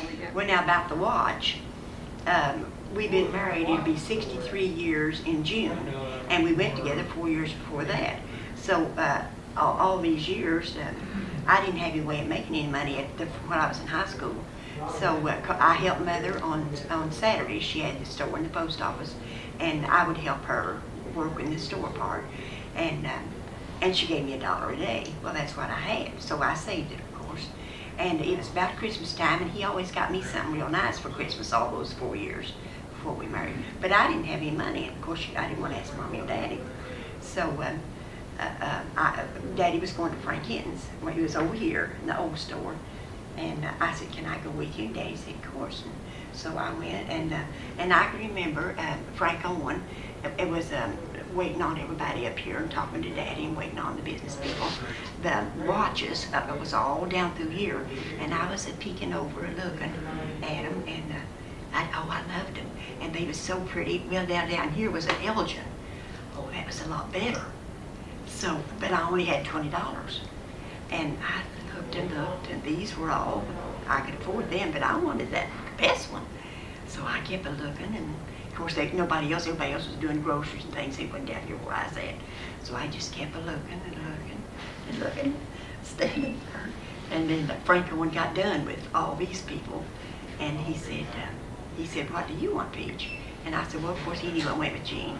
And I said, I'd like to have him a good watch.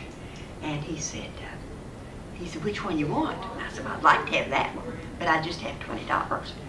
And he said, well, I'll think a little. He said, tell you what, your daddy's a merchant. I'll sell it to Lloyd.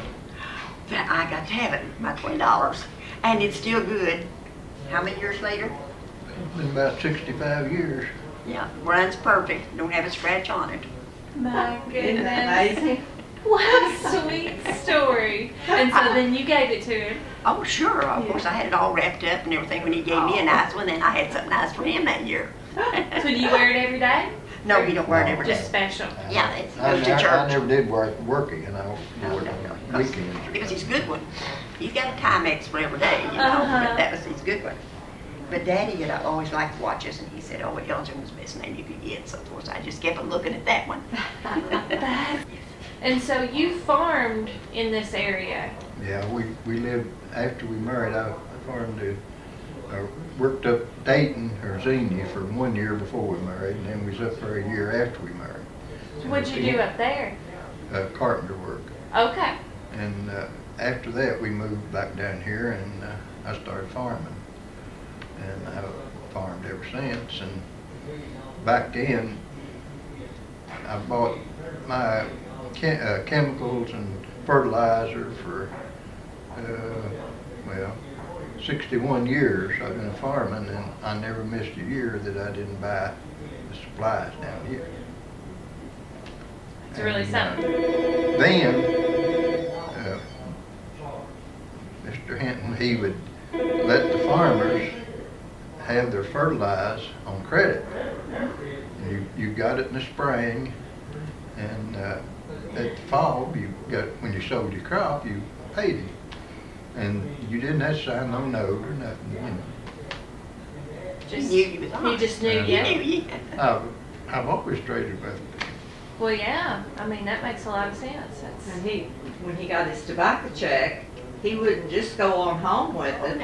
Okay, He right. would stop here. This would If be I one had of time, his first stops. I'd stop the bank, put the money in the bank, come back down here before I went home, write him a check. Everything was paid then. and that felt good. That felt good for him. Yeah. That felt good for you all too, Yeah. though. Yes, because my daddy did the same thing at the store, the grocery store. Yeah, I think a lot of merchants did that. Well, you had exact to same because thing. they didn't. Now he milked cows, some, not a whole lot.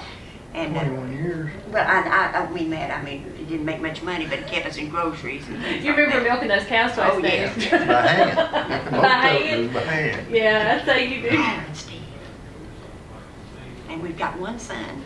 Perfect You did? son. Oh, yes. Aww. So you milk cows for 21 years, you said, and then did you have like a grade A or a grade B? It's grade B then. You know. Uh-huh. Milked by hand at that time. And, well, I got milkers on the last, but there Yeah. for years I milked by hand. Yeah. And then I farmed and logged and done not everything, you know, to make a living. Well, sure. Yeah, that sounds. And they've always been good to me here. I mean, So tell us about when your dad first met Frank L. Frank L. Okay. He on the road back to Maysville. He needs a horse collar.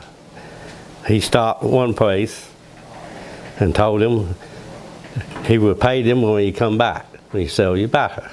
They wouldn't do it. He went to Frank L. and told him the story. He need a horse collar and I'll pay you when he come back. He said, okay. And I guess he went on, so he's back when he come back, he pays him. That's when he met Frank L. About what year was that, you think?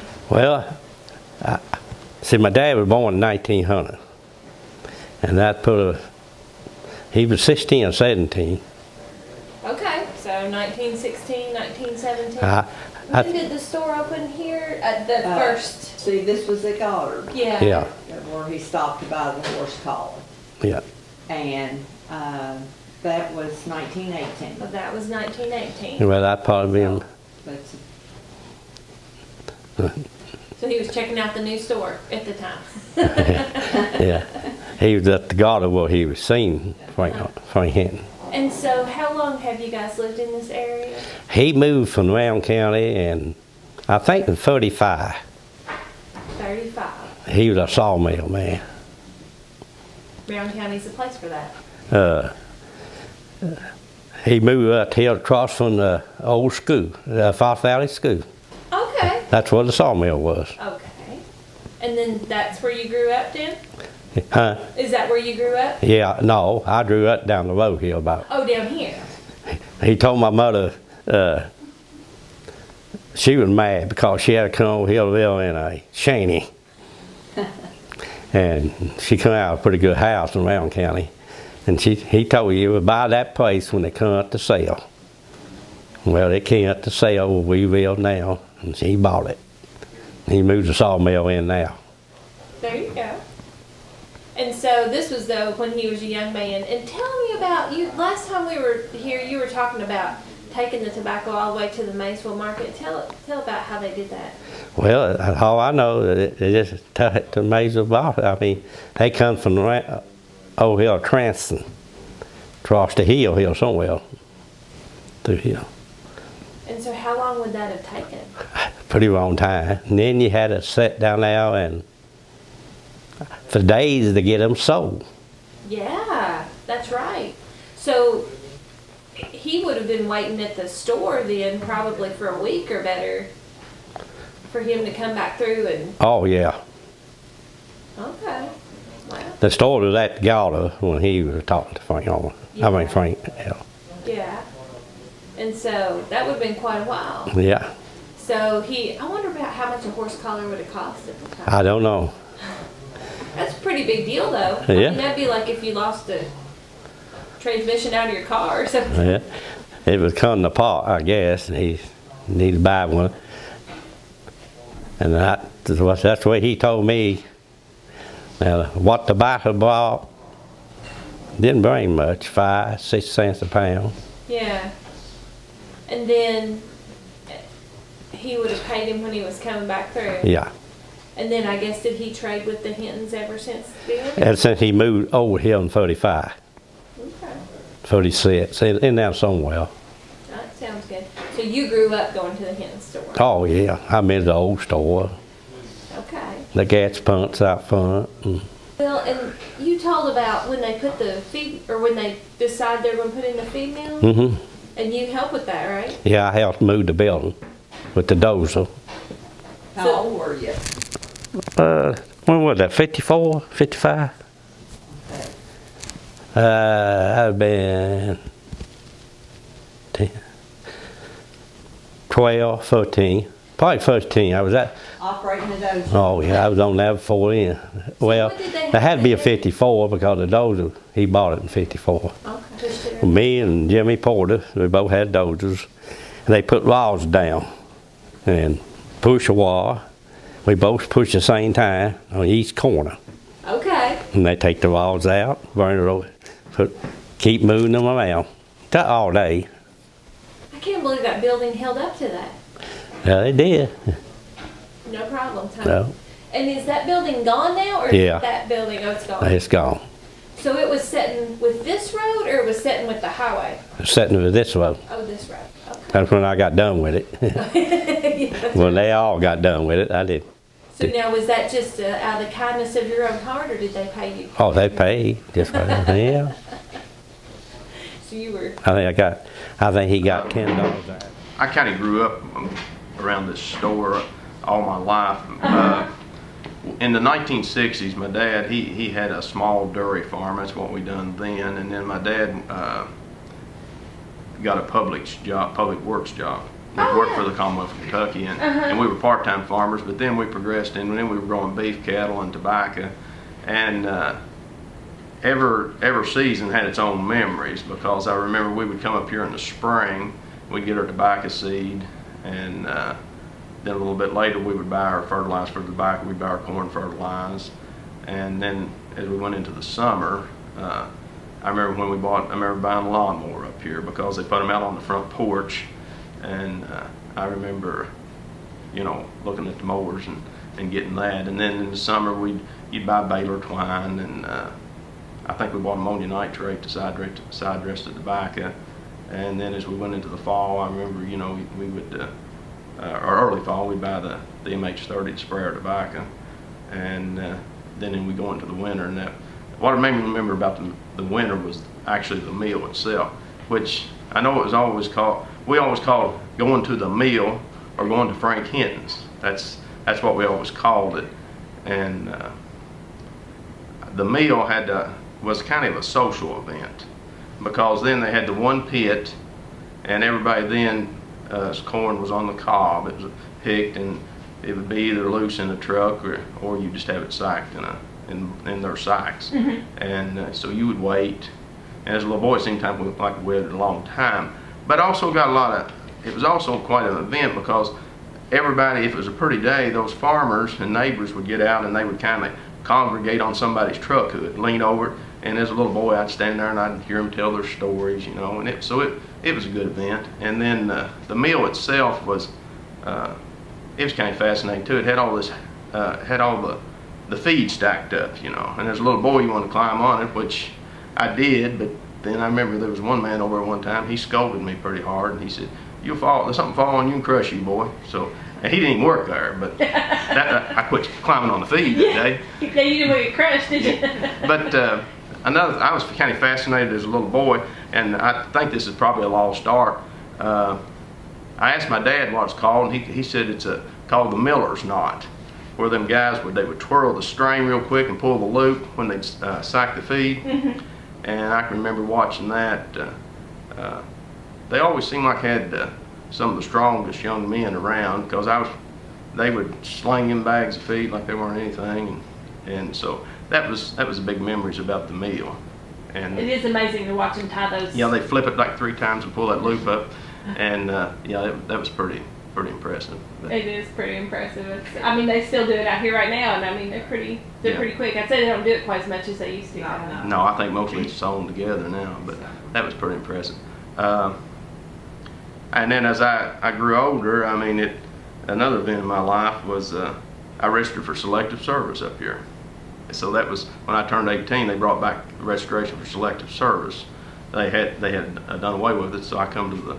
Actually, it wasn't my post office, but this was kind of my spot, so I came up here and registered here. The fertilizer barn over here, it's got a narrow driveway, and that's where we get our fertilizing. And I could drive a farm truck when I was 12 or 13 years old on a farm, and we were up here one time. It was real narrow to get in there, and my dad, he was helping them. He was helping them load they'd pitch it down and they'd stack it on the back of the truck. And for whatever reason, I remember that the truck needed to be backed up further, and they was up there, and he said, back it up, and I backed it through there, and one of them said, "Boy, you drive pretty good," which I felt pretty proud of it. It was a narrow thing. I backed through that narrow gate or narrow aisle, so I was pretty good. So it's a little thing, but for a boy, it's pretty important. Kind of stuff sticks with you. Yeah. But that's, Hinton's, his store where it had everything you ever wanted. As a young boy growing up, had fish hooks and sinkers and 22 rifle shells, and just anything, a pair of boots or whatever you needed. And so it was ahead of Walmart. That's right. Everybody knew everybody. And it didn't matter. Frank Owen, when he was working that counter, it didn't matter if you had 50 acres of tobacco, if you had a half acre tobacco. He asked you how it was doing. He talked to you about your crop. You was just as important to him as somebody. It didn't matter. Whether you was buying 100 pound of feed or 100 ton, it didn't matter. and everybody knew everybody. You know, they call you by name. He called me by name. Sometimes he'd call me Thurman because there's another little boy named Thurman, and then he'd correct himself. But it was a good atmosphere. Everybody knowed everybody. And you think that's changed just in general, or? Not here. They still have a lot of that here, but you get away from. But it's still the same family, and that's the key thing to it. And it's part of the community, just like the church is. I mean, a lot of the people that work there, they go to the church, and it's still a part of America. What we're losing, I think. So. I agree. Yeah, it's pretty special, I think. Yeah. But as a young man, it was always good. I could come up here and pick up anything. They knew who I was and about knew what I needed, I guess. Probably knew what I was going to order before I ordered it, I guess. You're probably pretty close, yeah. Yeah. So you still farm then, or? I've retired and I've come back to the farm, and we've got my dad's 87. He still keeps a few cows, a few calves and cows, and we still come up here and we still buy feed here and fertilizer, and then grass seed and things. And it's now more of a hobby and a maintenance thing now. Just keep it. The farm's been in the family for about 80 years, so it's a third generation farm. And they've always had everything we needed, so take care of it. So I mean, it's a gathering place, and we all have pretty much a common interest, and all the majority of the people that they have a similar background. Now they may have left the farm because of the necessity of working somewhere, but they all have that. They all come back to it. My dad told me one time, and I had to leave for a while when I was working, and then when I come back, he told me, he said, you always got to you need a home to come back to, a place to come back to, and it's always been that way here. You can always come back here. I remember when Donnie Lane was just a little bitty boy, and he would be over there with his papa, Frank Owen, behind the counter, and following him around. And I remember Jenny Lou. She's a little closer to my age. I remember her being up there some, So, but yeah, it's a good thing. I kind of missed the old store when it left, but I mean, it was time. But it had its own odor, them old floors. Sure. And it had its own atmosphere, and you come through the door, and it had that. They sold Wolverine boots, and had that Wolverine mounted on the back wall, and then had a deer that Frank Owen had killed mounted back there, and it was pretty neat though. It seemed awful big to me as a little boy. Because it's big enough to run. You could run and get in trouble. It's big enough you can get in trouble in it. I mean, you can get too far away, but.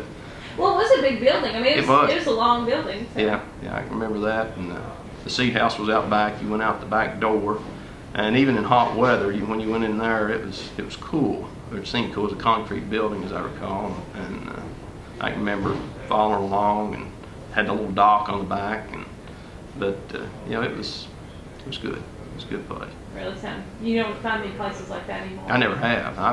I've been several places. I've never seen another place like this. But I think it's because it's family. They've kept the family in it, and I think that's what's made it special. What is it you think that makes family want to come back? I mean, you came back to the farm, and these guys have stayed involved for generations. I think that's part of probably Appalachia, probably, and it's also a semblance of when you come back of simpler times, and things are not clear now out in the world, but then things were very clear, and I think it's you get up in the morning, you take care of your livestock. If you need anything, you do it, and you just systematically do things, and there's no confusion. And I want to be back. I want to be around my family too. I mean, have a deep family, and so I think it's a lot of just want to be around your family and people that you trust. Your neighbors are good people here. Can't say that about every place, but here it's the same. But a lot of this region, they're the same families that have been generation after generation. My neighbors, that same family's been there for 75 or 100 years, just like ours. So, I mean, it's family. Even though blood related, and I remember my grandmother talking about Miss Laura Hinton. She talked about her, and my grandmother was born in 1908, so she remember talking to her when she was, I guess that actually they were kind of, when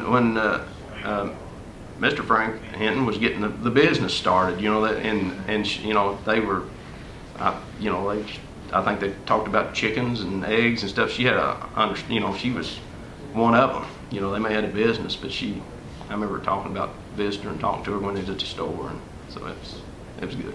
That's pretty neat. So they were just neighbors and friends just as much. Yeah, I've heard her talk about it. Yeah, just talk to them just like, you know, friends. I mean, she talked about that. Yeah. Well, that's neat. Yeah. Yeah, I mean, you're absolutely right. When you're together for generations and generations, and they're just all. Yeah, and Frank Owen, I remember my dad talking about this. He said one time he come up here and brought with a tractor and brought a load of corn, and he said there wasn't nobody over at the mill. I don't know whether they short that day or whatever. And said Frank Owen, he said he jumping on the back of that tractor, and he went over and got the mill going and helped Dad grind the feed, you know. And so he would do it all, and he was more like president of the company, I guess. Yeah. So He got there somehow, didn't he? Yeah, he did. Yeah, he did. So when your dad brought corn over here to grind, I mean, would he pretty well do it? I mean, so I guess you would come and you'd bring your truck stuff to the mill, and then they'd grind it for you and sack it and then load it up, or would you help, or like? Well, generally the men helped, and as I got bigger, I helped stack it, but I wasn't big enough when I was a little boy. I wasn't physically strong enough. But Sure. Generally, you know, that was another landmark. You got big enough that you could lift that feed and stack it. That made you feel pretty good too. So you kind of stand back and watch them like grind it? And Yeah, I would stand sack it? over to the side if I wasn't out in there nosing around by the piles of feed, you know, because the meal was pretty neat over there. But I'd watch them tie that, and they could lift them. They could lift them sacks of feed and toss them. Some of them men they had worked for them. They were strong men, and which at that time they were probably just in their 20s. They were young men, but I mean they seemed big to me when you're 9 years old or 8 years old or something. But well, sure. Yeah, Sure. and sometimes you'd help other people unload theirs too. I mean, I can remember doing that because a lot of people had theirs sacked and some didn't. Some had it just they'd shovel it off the truck into the pit. Oh, okay. And so, you know, it just depended. Mhm. But we always sacked ours. That's just the way we hauled ours. We just usually just sacked it up like a day before and loaded the truck and then left early that morning. So we got up here and tried to get towards the front of the line before everybody else got there. So you didn't have to wait all day? Yeah. That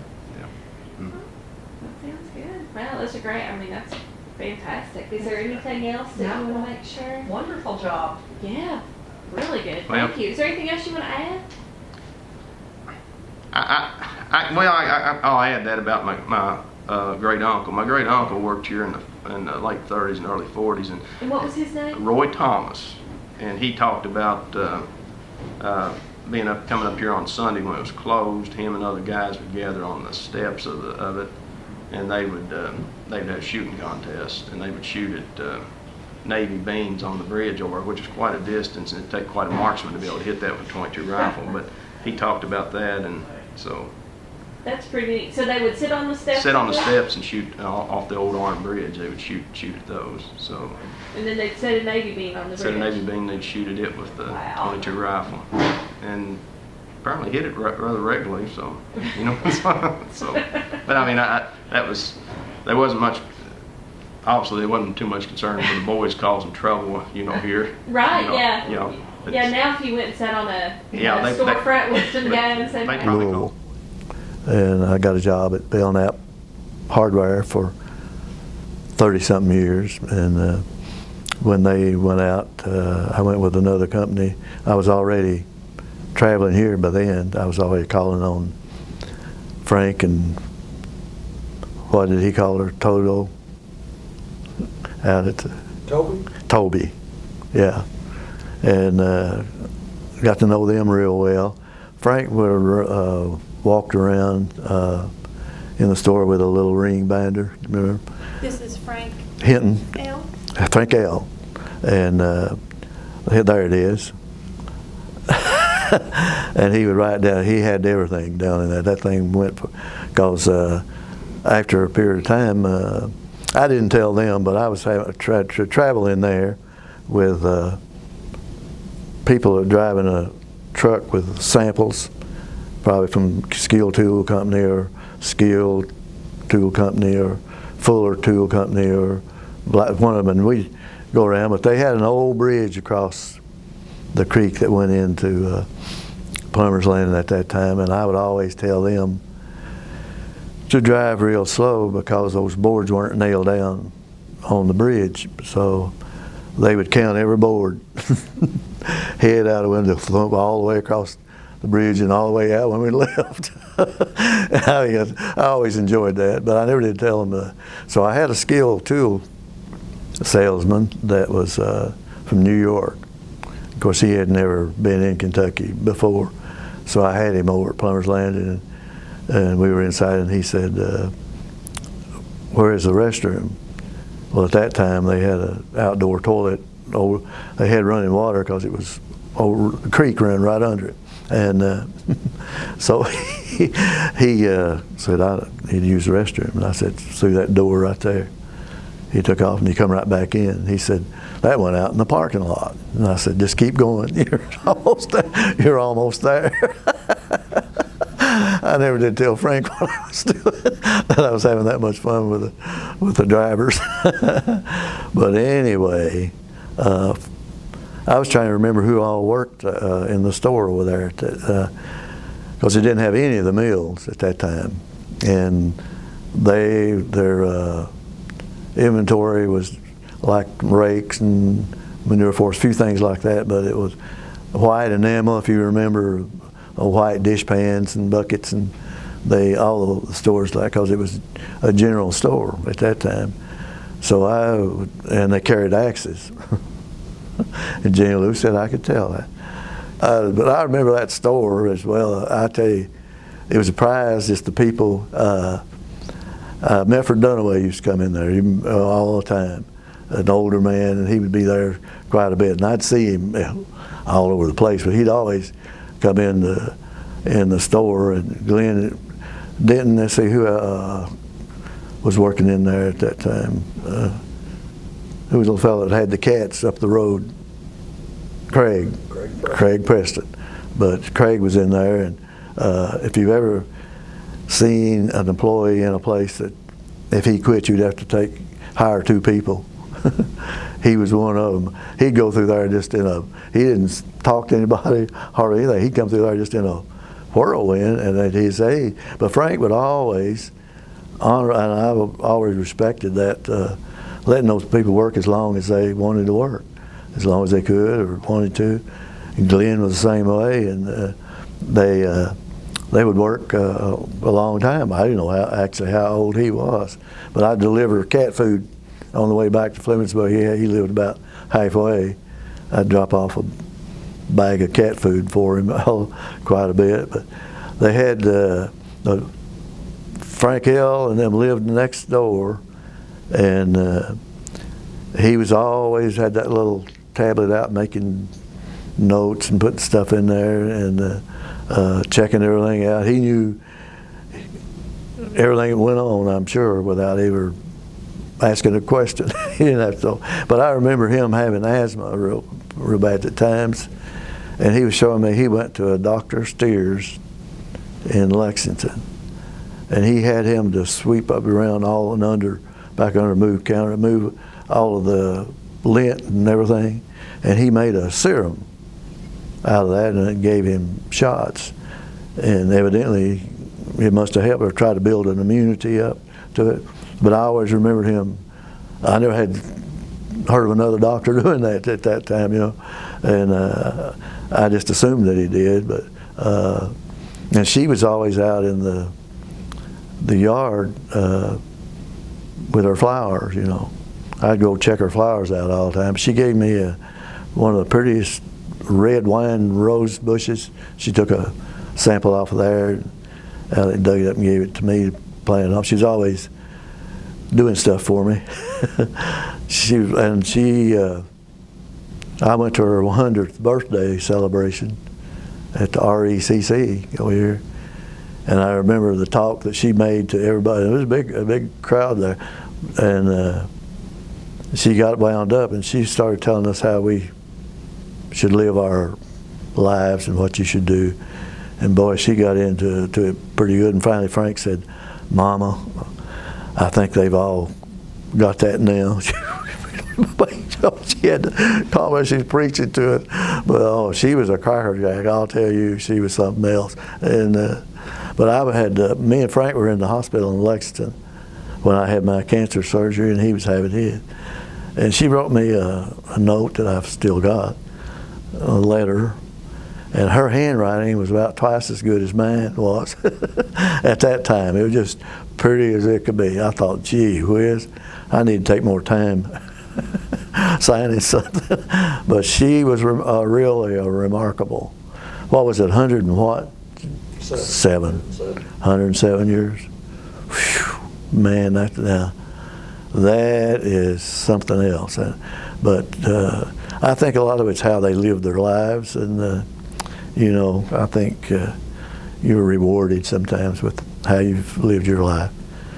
But anyway, they had a very efficient people working in there, so I think that was what makes a difference. But Morris Newman was working. Morris was another employee that you'd have a hard time with. If you got people, you always had people working there that you could depend on and you could trust. I don't think if you ever had one, I didn't know it, because they all seemed to be very compatible to work with, the ones I called on. But Morris, I watched him one day when he was running the mill at Jabetown, and they had where he raked the nails out of the boxes behind the counter and put them in, you know, and weigh them.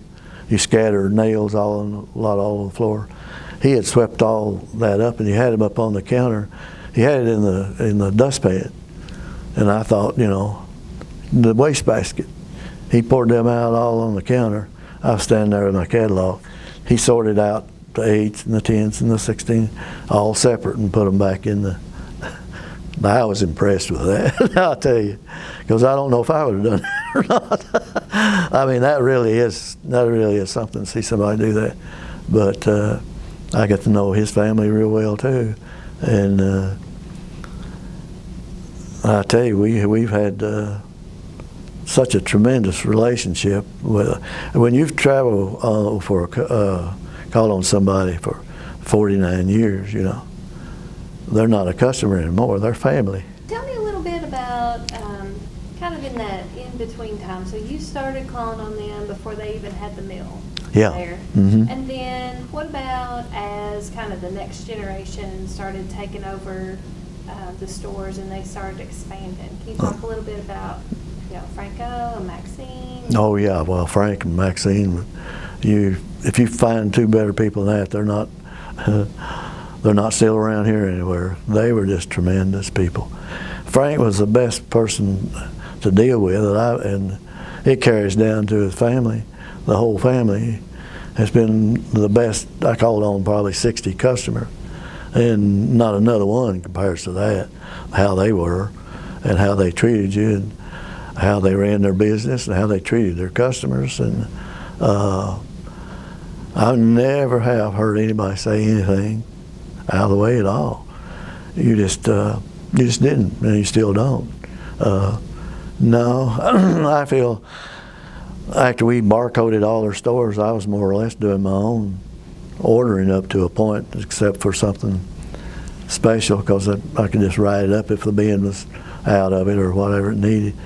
And all those years, I was never questioned one time about sending something wrong or doing something wrong, you know. The way they handled their people, and all of them.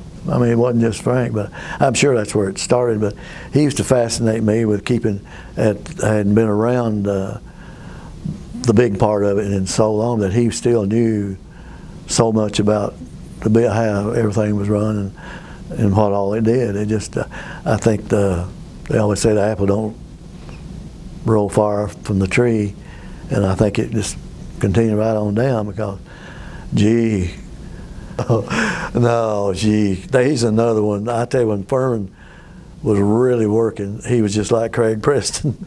He'd come through that store in and out just time after time and just going like a house afire. I mean, I wouldn't want to try to keep up with him in a day's work. I'll tell you that, because he just didn't stop. I don't know how bad Jenny Lou was to him when he got home, but he was really on the road out there. He's a great person. I still have a big time with Furman in stuff that goes on. I tell you, it's one of the most progressive, best companies to deal with that you'll find in the state of Kentucky, because I've called on about half of them. And I'm kind of like old man Coleman, that all my customers give me pleasure, some by coming and some by going, you know. The name Hinton means a tremendous amount to me. I remember the Hinton family and how good they were to me when I was a salesman for DeWine Seed Company and called on them. And I always enjoyed coming to Plummer's Landing, Kentucky, and seeing the Hintons. And then they come up and visit us one weekend, and I think stayed overnight, went to church with us on Sunday. And but as I recollect, there's so many things that come to mind about Hinton's and Plummer's Landing. I remember staying all night with them one night. Mrs. Hinton just wouldn't have it any other way, that I was going to stay all night. And I remember they took me up to a cabin up on a mountain back of the store, and we visited up there and talked and come back down and got ready for bed. And Mrs. Hinton took me upstairs, and I told her, I said, now whenever you folks get up, that's when I get up. I said, don't make any special treatment here at all. So went to bed, and the next morning I heard, Keith, breakfast will be served in a half hour. And I looked at my watch, and it was 5 o'clock. So I got out of bed and cleaned up, went in, took my shower, got dressed, and went down, and I have never had such a breakfast as I had that day in Plummer's Landing, Kentucky. I had ham, I had sausage, bacon, crisp bacon, eggs, potatoes, just anything that you would want, I had. And I remember I didn't eat the rest of the day, and I didn't eat much that evening for my evening meal either. But the other thing about the Hintons, they were just ordinary people that served the community that they lived in, and enjoyed it, and enjoyed the fellowship. And as I said, I remember standing on the hill outside of Flemingsburg at Mrs. Hinton, Mother Hinton's funeral. And I looked down the road, and as I said, there were the luxury cars from the people who were presidents and vice presidents of companies that they worked, sold items. And then there were the trucks, pickup trucks, ton trucks. There were tractors. I think there were 3 or 4 tractors in the funeral procession. And I remember telling Franco once, I said, this was a carbon copy of your folks, that as I remember them. And I just, June and I just come back from a trip here about 2 or 3 weeks ago, and visited, stopped at Plummer's Landing, and it was a real treat and it had changed so much. I expected to go across the bridge and a little store there, and that would be it. But Plummer's Landing has grown tremendously since I was there. But it was a real treat. I'm Connie Cox. I've been friends with Laney since we were 5 years old. My grandfather was Walter Cox, and he used to let me go with him over to the Hinton store to have his corn ground up for the animals and everything. And I really looked forward to that every summer because we'd have to go all summer and not see each other. We actually used to exchange a few letters. It took a 3-cent stamp for us to send each other a letter, and about all we said was we couldn't wait for school to start so we could see each other again, and was it time for Papa to go to the mill yet? Because it was just something that was a big thing to us back then. And so I guess I got pretty dressed up to go because I had on a dress one time at the store, and we were over playing on the loading dock, and my dress got hung up in these gigantic wooden sliding doors. And we got stuck. We didn't know what to do, and Laney says, okay, I'll run and get Buddy. He'll know what to do. And at that time, Buddy always just seemed bigger than life to me, and I thought he must be about 15 years old, but come to find out he was only 7. But he did rescue me and get my dress loose, and everything continued on. But Hinton Mills has been a big part of my life growing up. All through the years. We used to go there for just a little bit of everything. I remember one other funny story, if I can indulge for a moment. I was needing a new pair of shoes, and Dad says, well, let's go over to Hinton's and see what they got. So we go over there, and all they had was big sizes, nothing even close to what would fit me. And we were talking about that, and Laney's dad said, well, Nanny over here wears about a 6 or a 7 already, and I was only like in a 3. He called Laney Nanny. I always thought that was really funny, but anyway, I have excellent warm memories of there and going to Laney's house and being with her family, and I just felt like I was one of them, and her mom was always so kind and calm with all of us kids running wild, and she just seemed to have everything under control, and they were just the perfect family, and her dad would sit and read the newspaper, and it was just fun. I loved going to her house. So that's my little story, and I